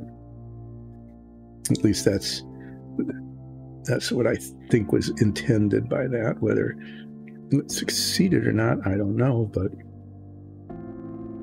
that was that. And we learned all sorts of words that rhymed with horse. You know, if we didn't know any beforehand, we certainly did after catching the opening of Mr. Ed. Most of those words simply being coarse. As in, of course. That was repeated frequently. I think that was kind of a cheap way of rhyming, but so it was. This is, for a reason I don't fully understand, a sink that is not in the head or the restroom of the submarine, but is instead on the wall of the bunk room.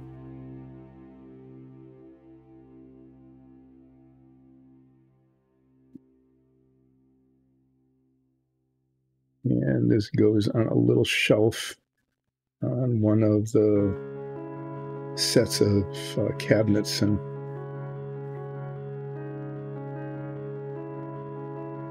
bookshelves. There are bookshelves all around it.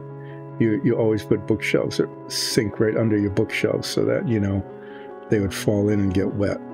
And that just makes no sense. I'm not sure why it's there, but it is. They molded this tiny little piece of plastic and called it a sink. And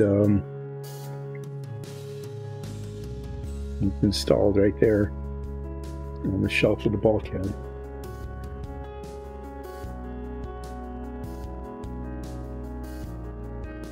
Right on that, right under all these lockers. So at some point, that'll get cemented on. That's an interesting story too, is the story of the cement. If I get around to starting to cement things in, yeah. Looks like I need to do a little bit of red touch up on this, and I'll get to that later. Let's see. Before doing red touch up on the fire extinguishers, because there are a couple of spots that just never got paint on them. They like little bubbles or something, kind of weird.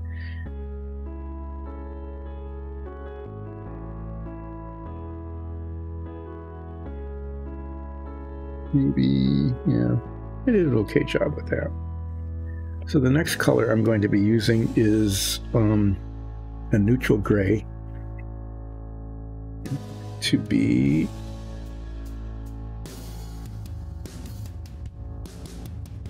This is a control panel of some sort. And I'm going to claim that those are indicator lights, that all those little bumps on there are indicator lights. And so I'm going to be painting this thing neutral gray, and also be painting the hatch. That's the standard color I've been using now. The hatchway here and on the other side will be painted the neutral gray. Okay. The other thing, I'm eventually going to be painting all the control panels neutral gray except for all the detail on it, but I'm not sure. I'll just say that I'm not sure yet whether I want to paint it all neutral gray and then paint the detail on it, as opposed to trying to paint the detail first. I think the more I look at this, the more I am convinced that I need to paint them all neutral gray. Okay, paint them neutral gray first, and then come back and apply the detail to them.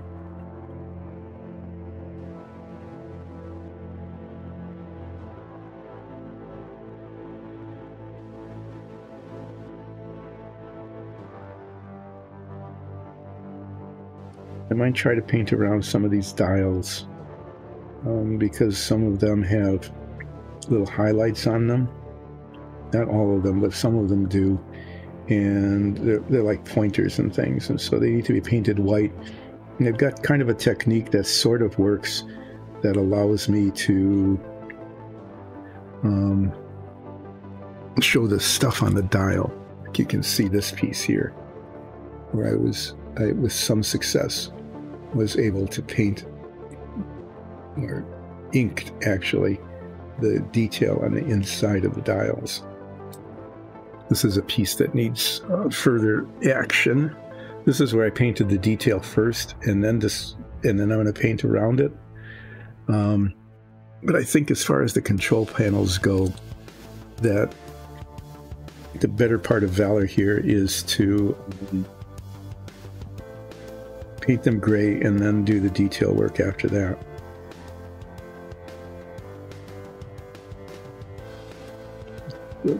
There's a little piece of sprue kind of there. And there's a lot of detail on these control panels that is going to require a little bit of creativity in terms of colors and painting and things. So I'll do that. Take this off of the brown. I'm going to take this off. Let it dry on the side there, and I'm going to put these on.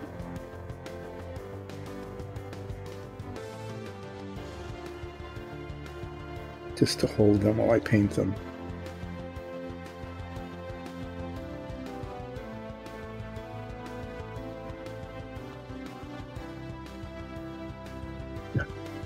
Yeah, there's magnets on the base of these, and they grab these alligator clips like that. Okay,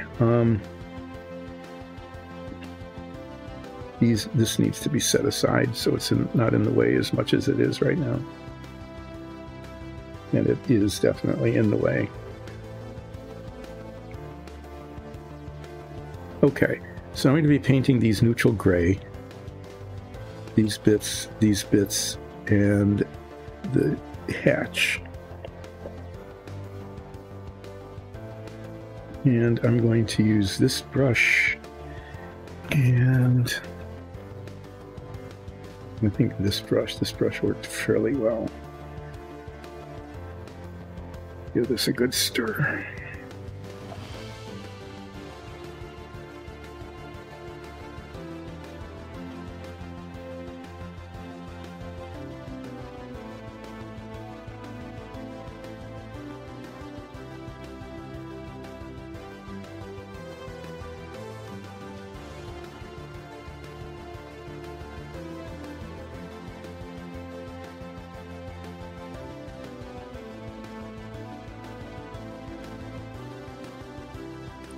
And after I get these painted, I'm going to test fit the little itty bitty chairs.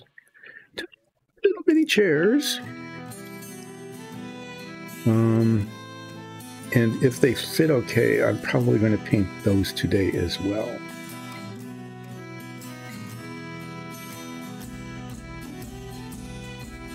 I'm going to start with the hatch. I'm going to use the smaller brush because I want to make sure it gets into little crevices and nooks and crannies. And I want to paint around the edge down onto the surface below, but not very much because I don't want paint built up there.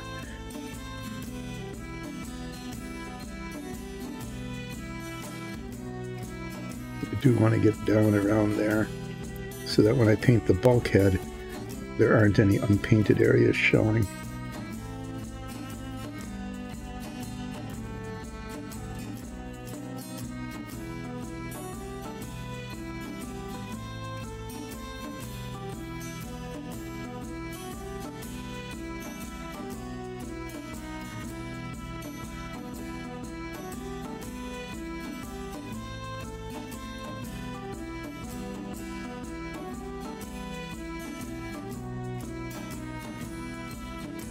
This bulkhead is going to be, this is going to be like the forward bulkhead of the torpedo room.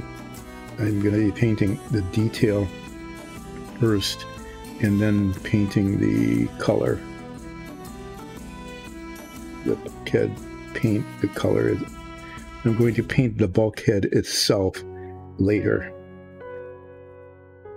after all the detail is painted. Because there's a lot of this that's painted down to the surface, and it's just a lot easier, for me at least, to paint up to a raised edge than to paint down from a raised edge.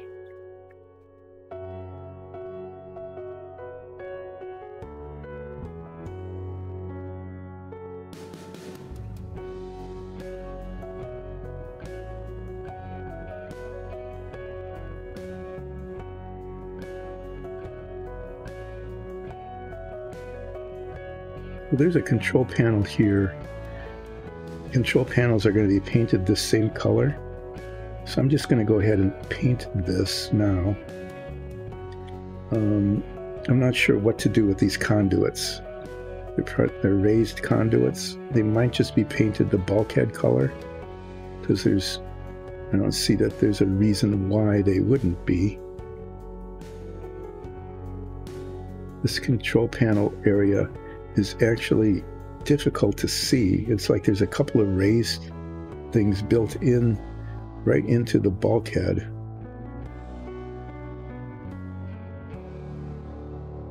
As opposed to a whole panel that's separate from it.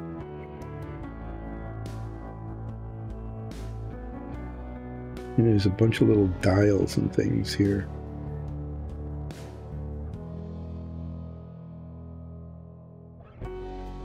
Like those are built into the bulkhead and will need to be painted separately. And they're pretty cool. Pretty cool little bits, but yeah, it's not really clear to me how that's intended.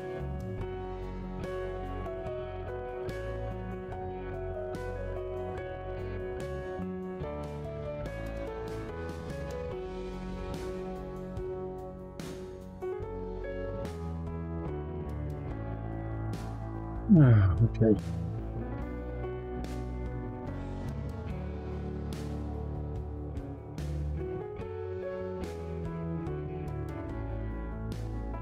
I haven't watched Dingo Doodles. I'm not sure who has. I'll have to look that up and see what that's all about, now that you mentioned it.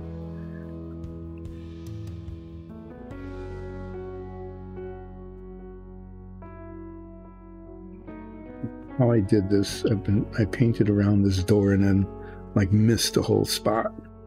Just, well, one of the challenges of being a senior.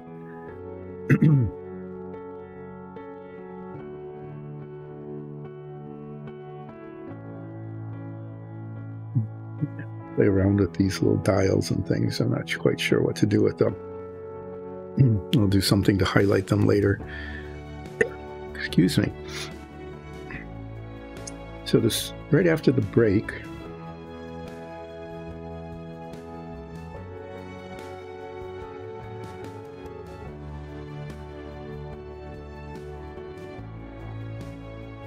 okay.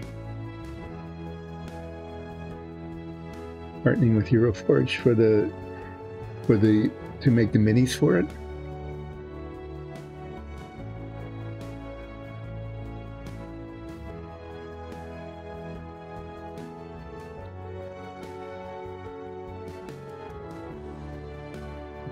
This beast, this is a control panel that has indicator lights. I have decided that all those raised bits on there are indicator lights, and they will be mostly green.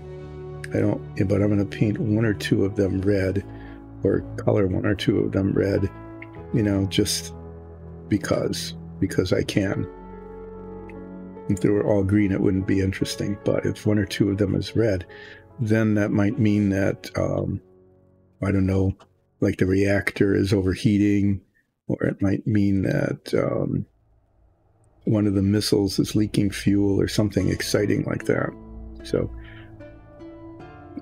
it'll just add to the excitement of the submarine.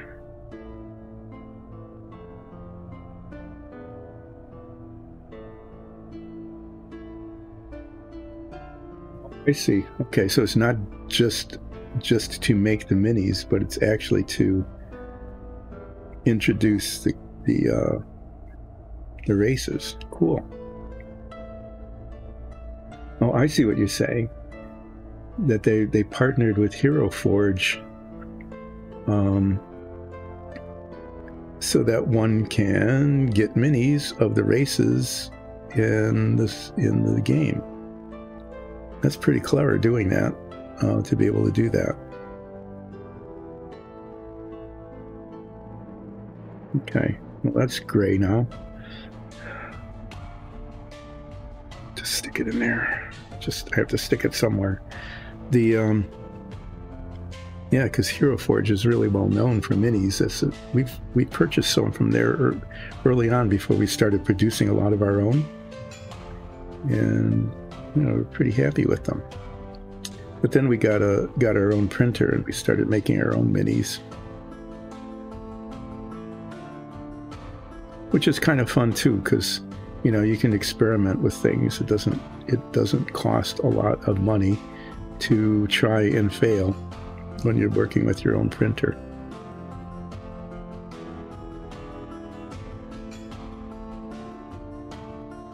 But my character, also Ralph, the very first mini in the show was one of theirs. It was actually one of the very first things I painted. I think that was painted before the stream started. It was probably one of the reasons why the stream started. It was like, well, if you're going to be painting things like your mini, your figure that will show up in the stream later, why not show people how it's done? So that was actually some of the inspiration for relaxing painting with Dice and Dungeons.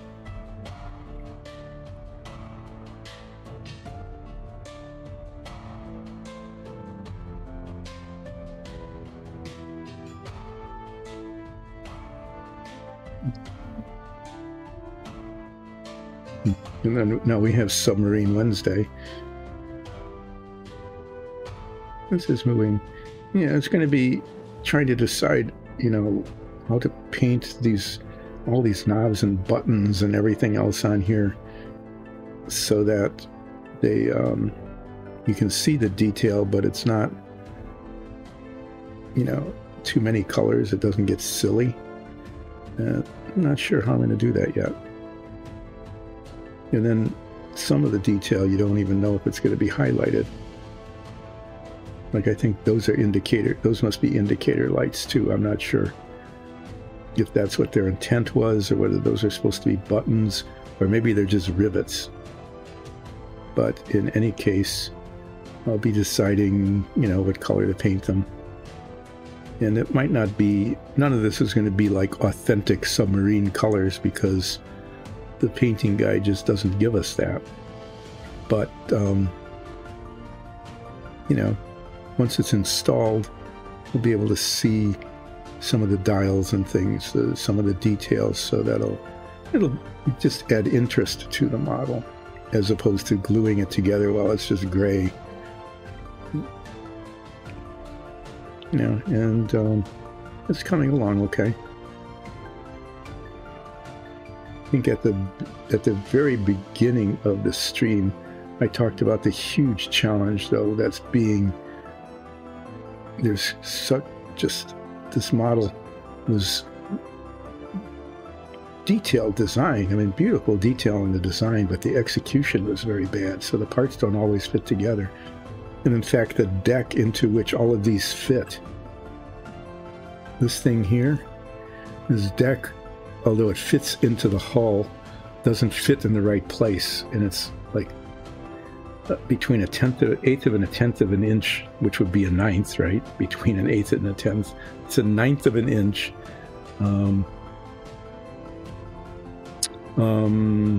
off, and I need to put a ninth of an inch extender on this side and wipe out, file off a ninth of an inch on this side, and then adjust all the rest of it accordingly. And I'm still not sure how I'll do that. It's just plastic. So I might be able to, if I'm patient, you know, and I can be, if I'm patient, I don't know what, I got brown paint on here somehow.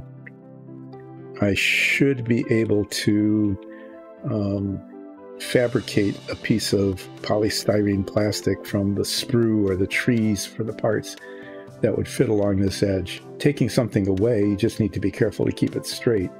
Adding something on is a little bit more challenging. Okay, so I'm just going to look this over. Just looking for spots that didn't get painted, because sometimes even though one is painting a surface, okay, you can miss a spot. This gray is going to look pretty good, I think, for the control panels. Okay, and then I can paint the dials white with black bezels. I can do some of these boxes and conduits in a different color. I don't want to put a whole lot of colors on here, but I want to be able to highlight some of these things, because they went through the trouble of printing them in, so they might as well be seen. Yeah, I think each of these raised things are lights. They're almost all going to be green, because the submarine isn't in danger and it's not sinking or anything, so they'll be mainly green indicator lights, right? That seems fair. You know, this gray covered pretty well so far. This is the best behaved paint I've worked with today.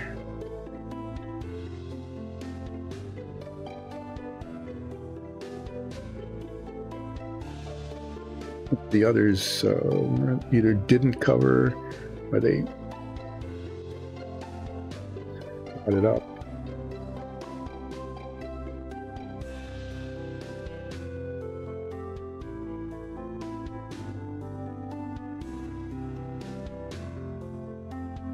And it's hard to tell if there's a reflection from what paint or the... Yeah, okay, so there's that.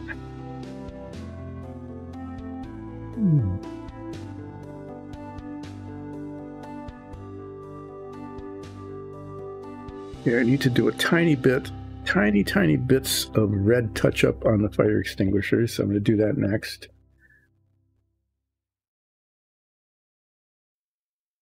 I'm hoping I've been staying on screen. Sometimes, especially as I'm doing little things and I wander around with them, they tend to get off screen. That's not helpful. Okay, so I'm going to come back to these guys, and some of them are just done. Okay, they're These are just lockers. So it's finished. I'm just going to take it and set it here with the other finished piece so it's out of the way.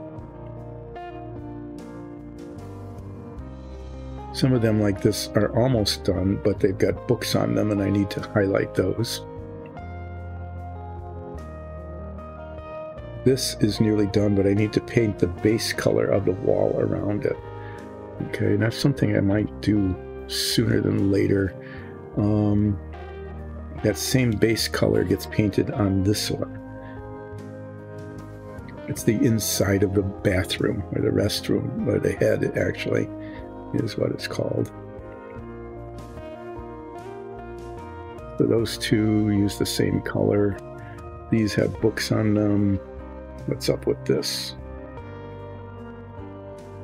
That's just lockers.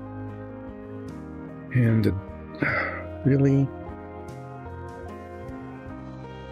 I thought I was being so careful about that. There's a spot on the hatch that didn't get painted. Don't celebrate too soon. You just end up having to do touch-up.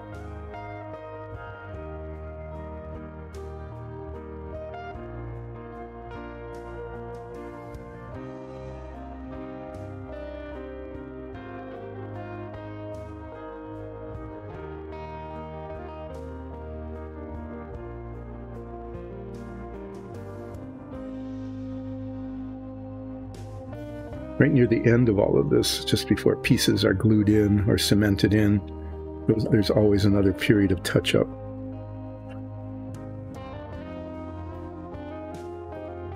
That needs to be done.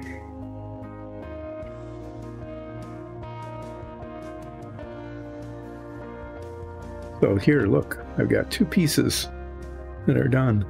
I get to put them in the "This is done" tray on top of the "This is done" paper towel. Pretty cool. Yeah, I was going to do red touch-up.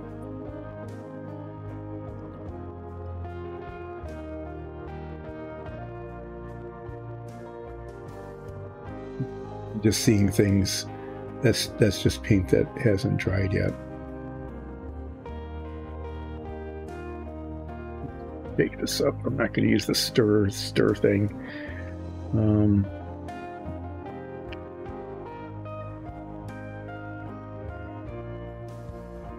Always have plenty of open space on your workbench so that when you need to do something, you can move around and not knock things over. Don't do as I do. This is not a how-to show.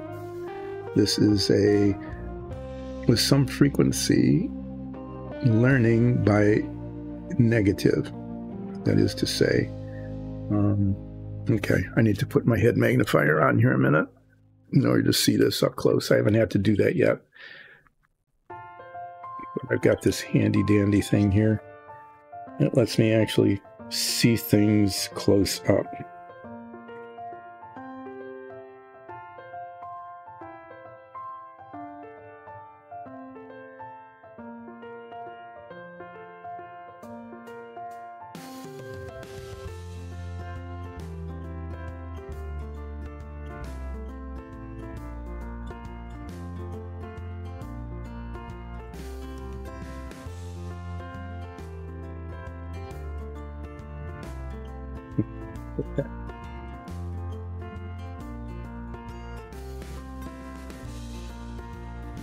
Always reach over your paint bottles. It's another thing not to do is when you reach over your paint bottles, especially when they're open, there is the opportunity, which I missed. Fortunately, I just missed that opportunity to knock them over and spill. Actually, you did a pretty good job with the tops of these. I thought there was more touch-up, but the things I need to touch up are mainly just spots where the paint like pulled away or didn't adhere properly the first time around. Because there's, like here, There's a little spot right there in the middle of that fire extinguisher, and then one down here too.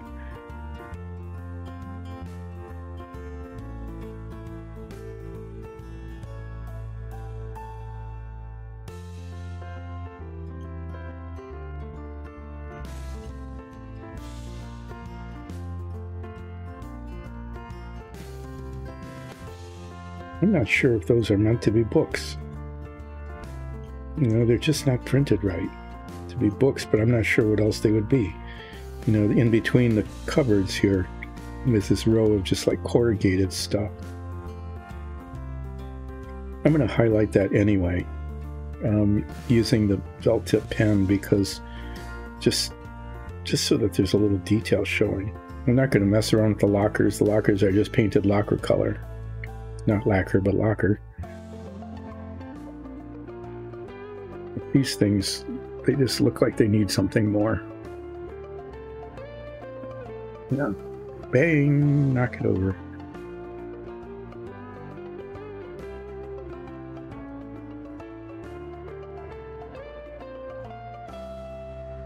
Okay. Get this cleaned up, and then I'm going to move some things out of the way.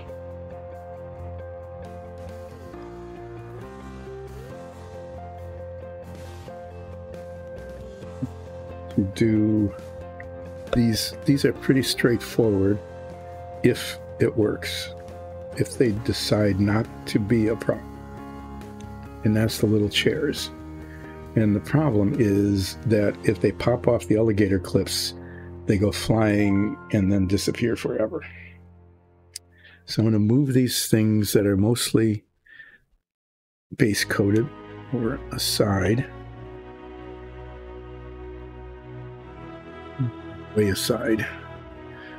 And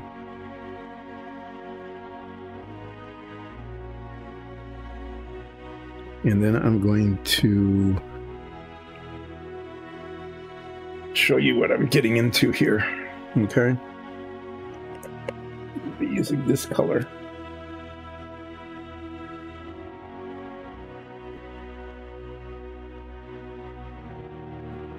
Yeah, pretty well.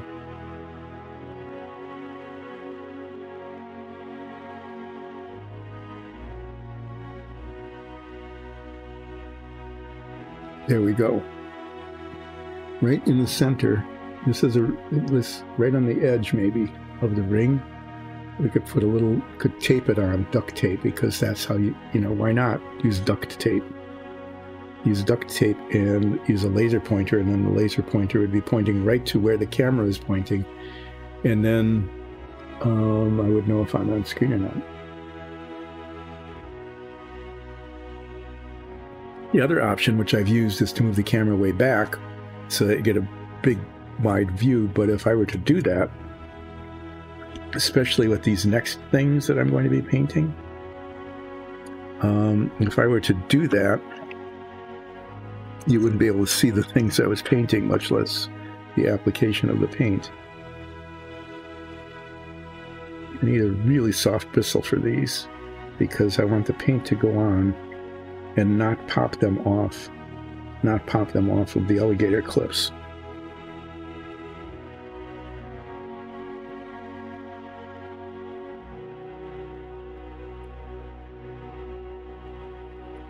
Taking a look at what I've got here.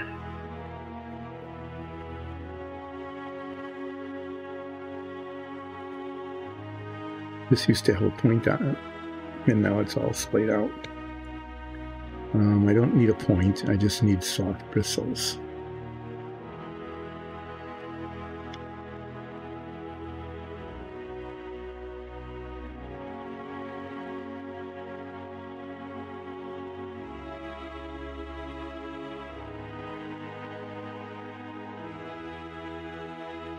I'm going to use this one.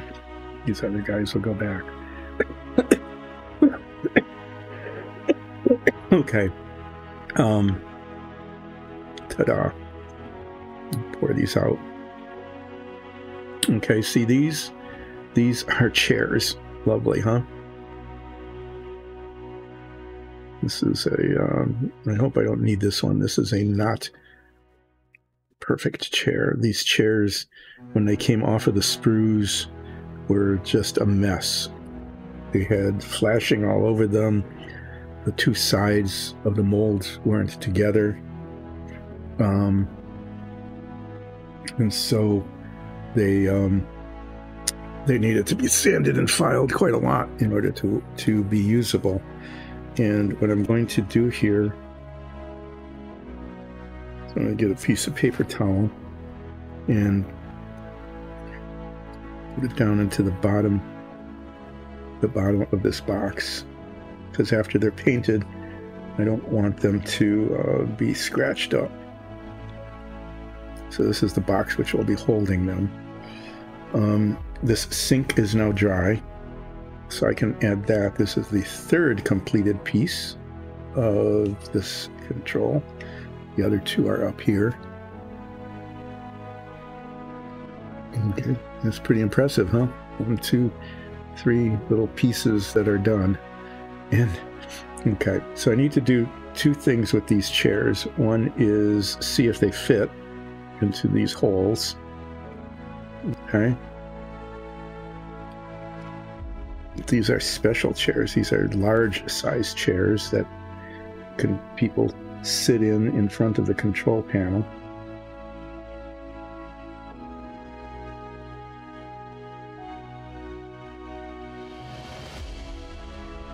Big long, because they have to sit there a long time, so they get cushy chairs.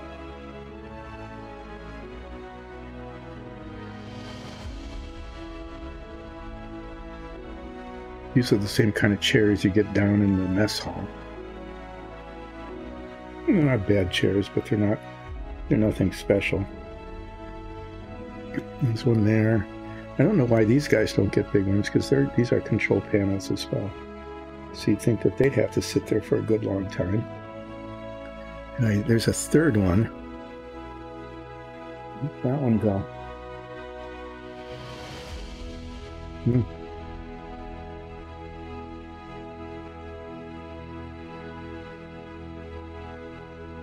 I don't know why. This is just sitting here in the bunk room.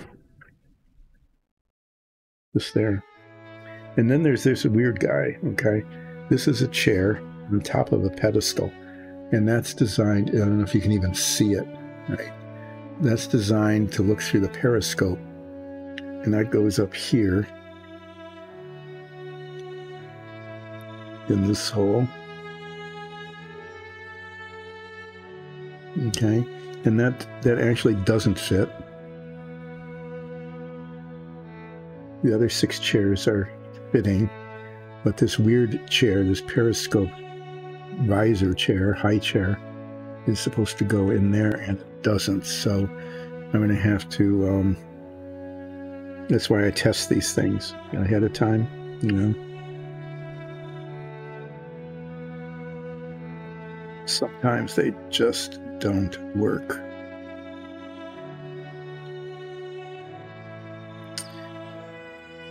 So these chairs get painted a dark green, which is a good, well, I could show it to you on the thing I already did in the mess hall. Is like really good navy leatherette color, okay? It's a little glossy. It looks pretty nice on the chairs. I'm going to do the same color on these guys. Once this fits. Once this peg fits in the hole.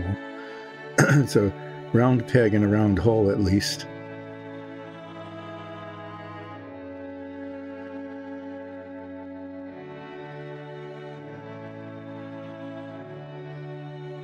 Okay. That works now, more or less. As I'm doing this, I'm finding some additional flaws on this particular seat. I didn't prime these because they're too small to prime. I use a spray primer and it just blows them away. They're gone. Never to be seen again. Okay, so the back of this chair, as you can see it, has a mold mark on it. It's just a raised spot there that shouldn't be there. And I thought I had cleaned that up earlier, but apparently not. So I just want to file that off. Or at least make it look symmetric or something.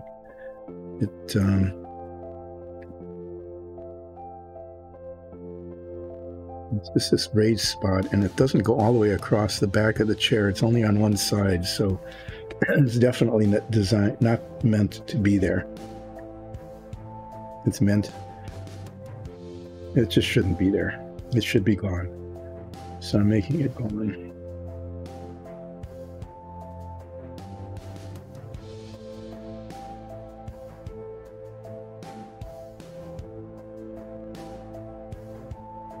So the chair gets painted green, and it's on this. It's probably like a hydraulic lift or something. I don't know if you can see it. It's hard to see. And that isn't part of the chair. I think I'm going to paint that.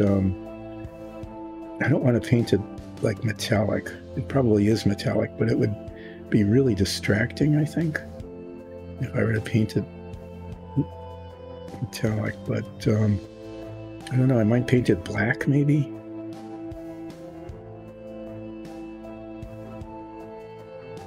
So it's not the same as the chair color because it's not part of the chair, but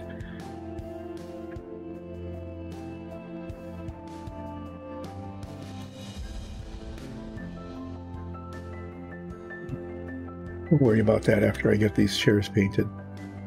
So I've got these 6 chairs, plus the one on this pedestal. What I need to do, this is just, that's an extra sail chair. Try to get out of the way as much as I can, is I need to get each of them onto an alligator clip without sending them flying. Okay. I did this once before, and they're going to all go in here. That's how it's going to be held. So I bought a whole bunch of new alligator clips just for this kind of thing. So when you buy alligator clips, you can get like 10 of them, or you can get 25, or you can get 50, or you can get 100. And the price for 100 is like 20% more than the price for 10. So of course I got 100 alligator clips because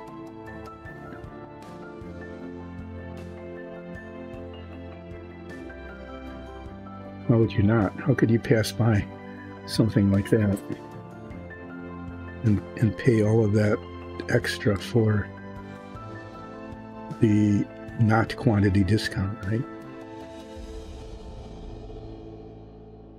You're paying a large amount of money for a package, basically.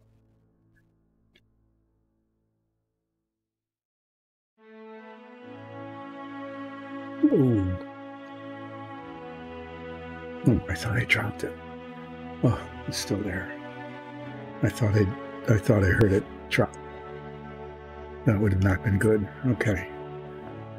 So I can put these away. This one I'm just going to grab on here onto this thing that will be painted some other color other than the chair green. So they all fit. This can go back here. And I'm going to get this. There's an extra one. Yeah, so I'm going to move the camera. Just have to remember to work over here a little bit further.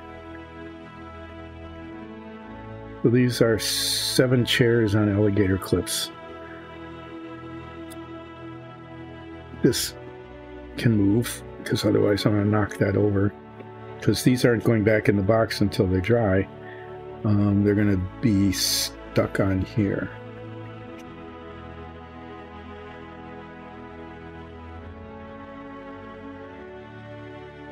And that cable is still dangling right in the middle of everything.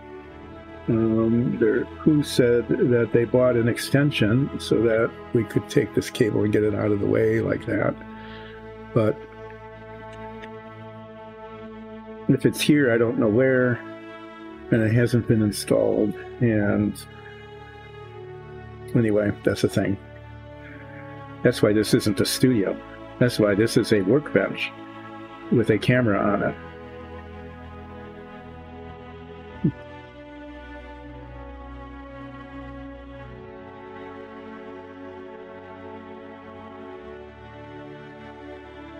It was a shake.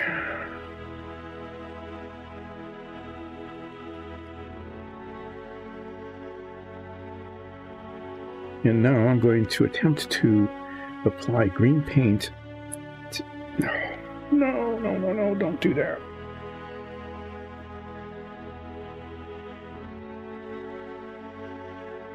All of these over here, because the base of this holder has a magnet in it, and if it gets close to them, it grabs it.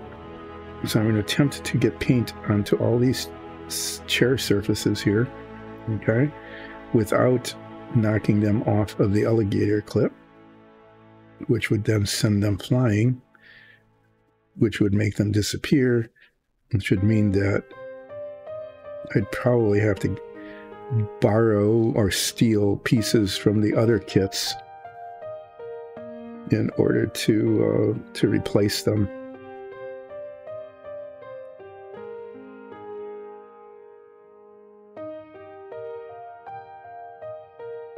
Yeah, that's on screen. There it is. But they're pretty small. So there's one green chair, and the way I'm doing is I'm just sticking the end of the alligator clip into the sticky tack like that, and then it holds it. Such a deal.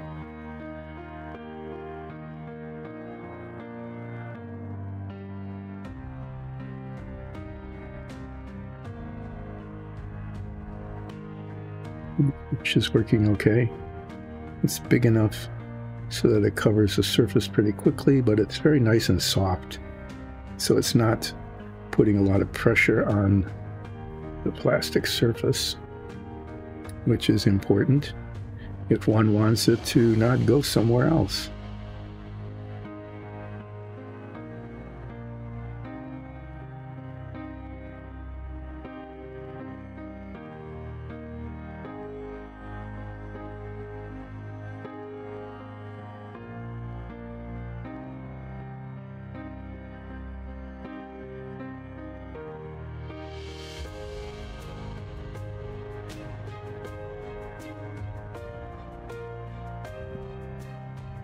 Missing the very, very tops of the chairs there, which is not good because those show pretty. Those will be seen when you look at it from the outside.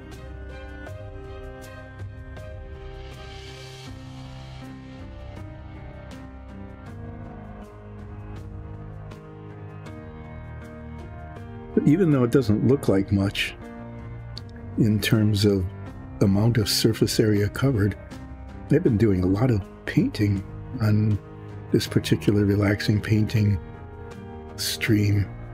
I think part of the issue is that they're all such teeny little parts, you know. So I grab the paint, and like this is the biggest thing that was done. It is just this kind of thing where it's just minuscule. Teeny little bits of plastic.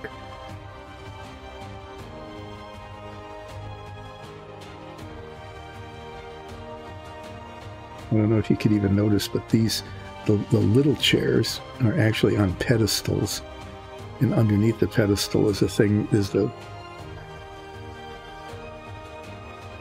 point that goes into the hole in the deck. So these are being held by a tiny, tiny little bit of plastic.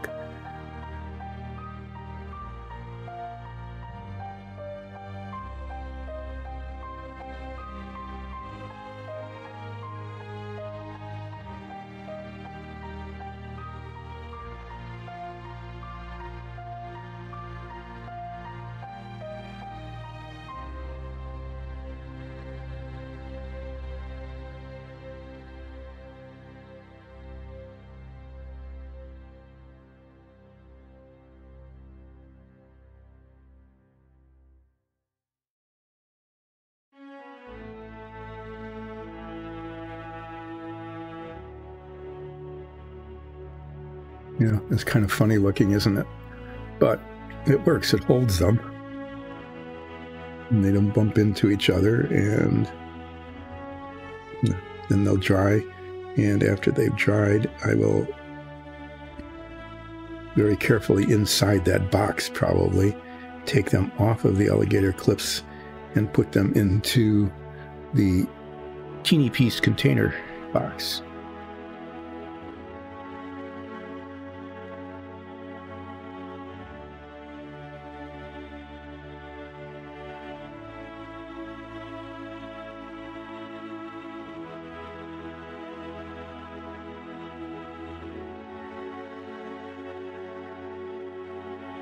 This thing, the more I think about it, the more I need to paint.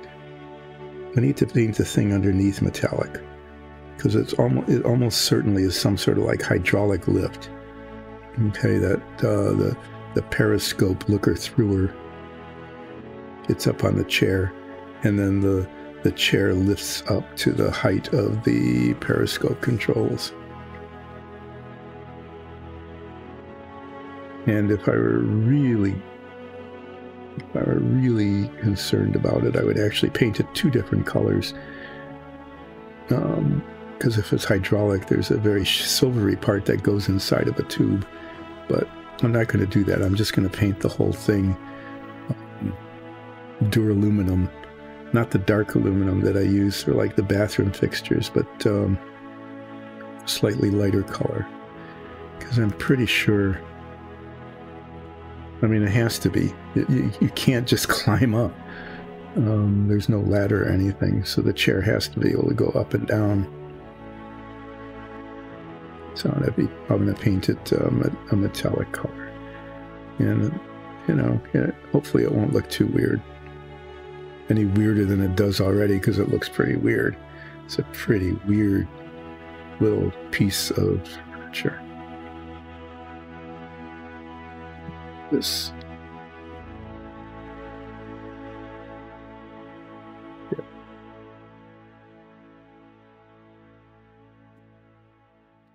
Okay, and then hopefully they will dry quickly, because I would really like to get them out of there and into the box, where they will not then get lost.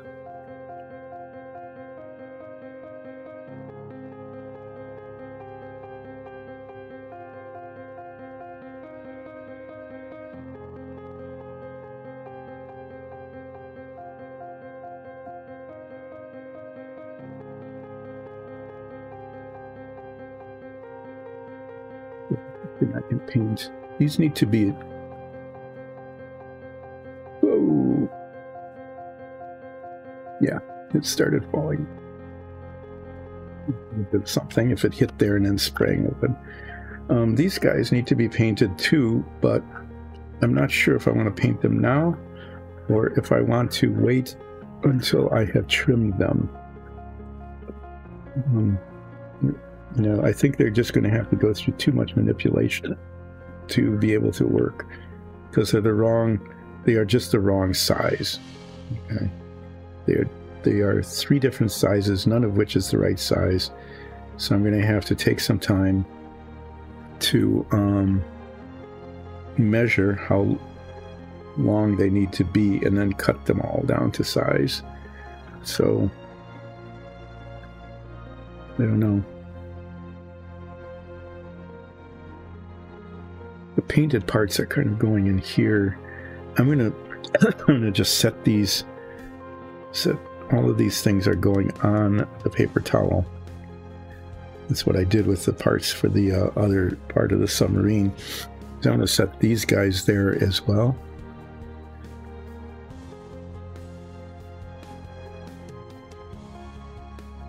Just so that I can just keep looking at them and going, oh wow, that's going to be a thing. So those need to dry, and then I can take them off, and I can actually paint. I'm going to paint the bottom of that chair before. Yeah, okay, I'm going to paint that a little later, the metallic color. I'm going to wait on this. I want that brown to be thoroughly dry before I start painting the white, because what I don't want to do is have the brown bleed through the white that I'm using for the sheets. So that's going to go here as that'll be soon. And I'm going to get this piece out. This is the alert panel. Those are all lights, I've decided. And I'm going to leave it on. Let's see if I can leave it on here and make it work. I'm going to be getting out the little delta tip pens. As I said, I've got a red one and a green one and a black one.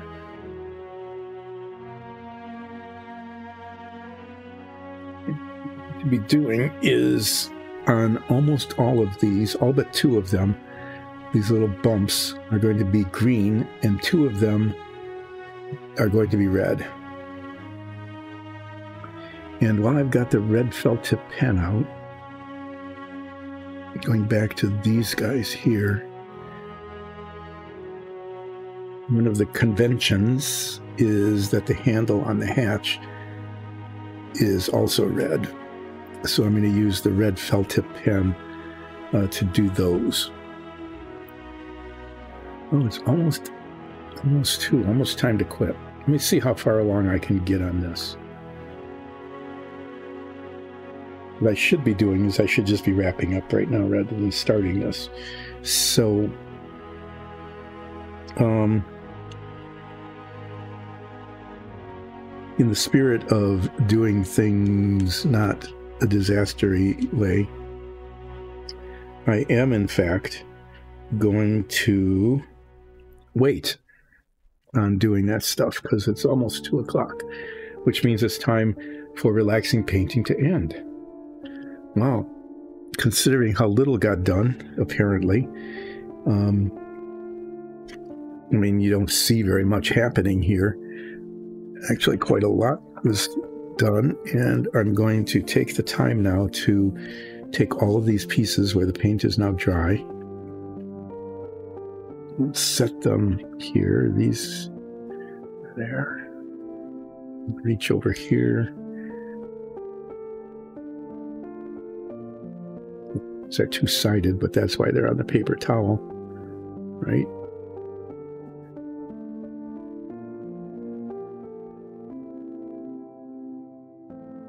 See all the bits.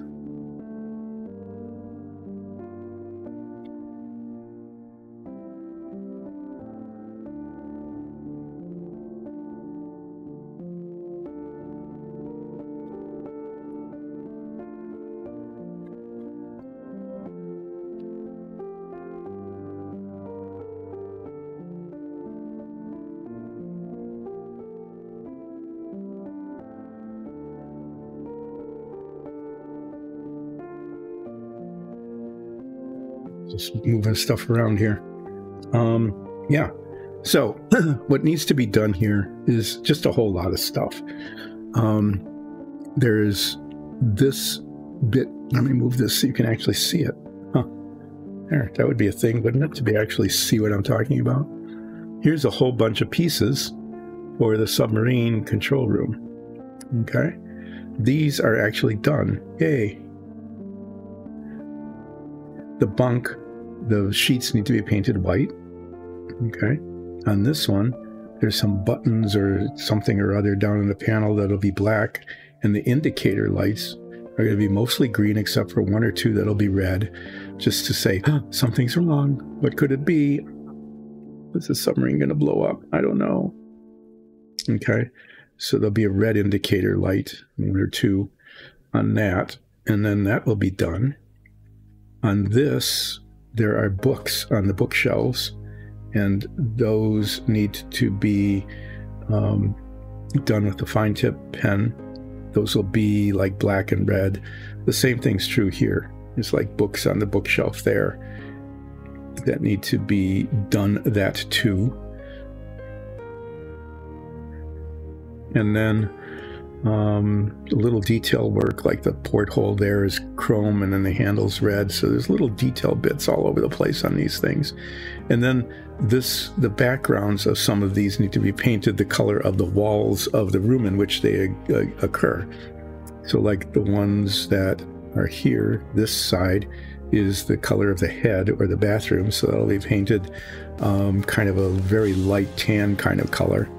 And then this is on the bunk room side, you know, where those bunks are, and that's painted light blue, just like the bunks down below are painted that color. The same is true here. This is on the bunk room side, so this is light blue. And then this side, which is in the side of the control room itself, is painted green, and after some of the detail yet is finished. Okay. On this one, I'm probably going to paint all the detail before I painted green, except for these conduits, and I'll do those with a felt tip pen. And then these control panels just have a lot of stuff on them. They have like all these little protuberances, which I'm going to say are not rivets, but are lights, control lights. Okay, and they've got little dials and stuff. So I'll be playing around with those to try to make them look like control panels. And then, as I get those details, it's just a lot of thinking around. It takes forever for me to do that kind of stuff.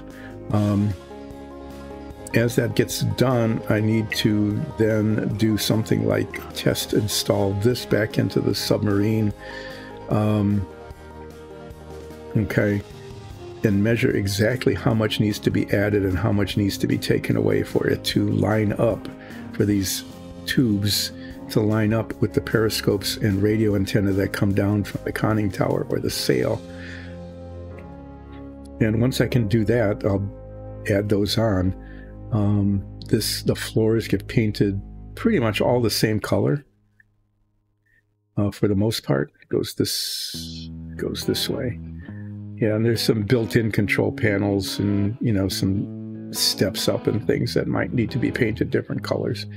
But once I get the addition and subtraction done, then I can paint this top end, and then once all the stuff is cemented in, then just like the other one, these get filled in and sanded down and then painted to match the colors below. Just to give you an idea of what all yet needs to be done. So yeah, a bunch of the little pieces. And then these guys, okay, these guys I'm going to take off of the alligator clips now and put into this box. I'm going to do that by doing that.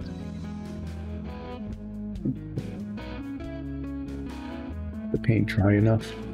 I don't know, that it might not be dry enough. It might end up sticking to the paper towel. That would be bad. I hate to just leave them like this, just hanging out here like this. So I think I'm going to set them.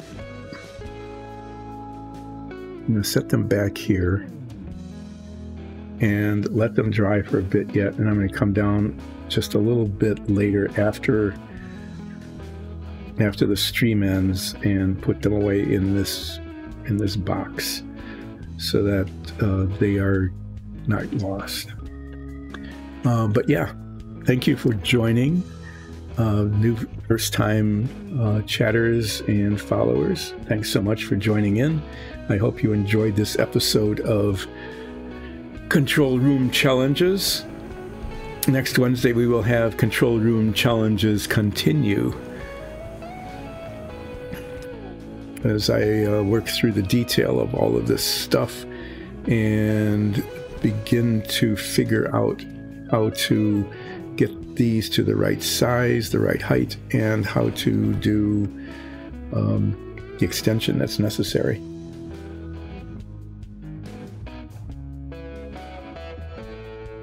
So, there you are. 3.5 hours of relaxing painting, and that's what you get. Pretty impressive, isn't it? We will be back on Friday, as I will continue to work on minifigs. I will be painting the base of the red dragonkin, and then beginning work on. Between now and then, I'll probably try to fabricate those hilts out of the toothpick before the stream, so you don't have to watch me just play with a toothpick and try to sand it down and file it. One of these will be a green dragonkin, and one of them will be a black dragonkin, and I'm not sure which will be which, but one will be one and one will be the other, and I will be starting on one of them, one of those two colors of this thing. So I'll see you Friday as we pick up with Dragonkin. And yeah, between now and then, if I have time tomorrow, I think I'll work on repairing those swords again so that that's done and I can just do painting during relaxing painting rather than spending half an hour whittling away at a toothpick to replace the hilt of the swords that broke off because I wasn't careful and I knocked them off. Yeah, those chairs are still... My green paint is taking a while to dry, and I don't want them to stick to the paper towel. That would be a mess. So thank you again. We'll see you on Friday as I pick up on minifigs, which actually has something to do with Dice and Dungeons. Okay, and yeah, have a good one. Bye.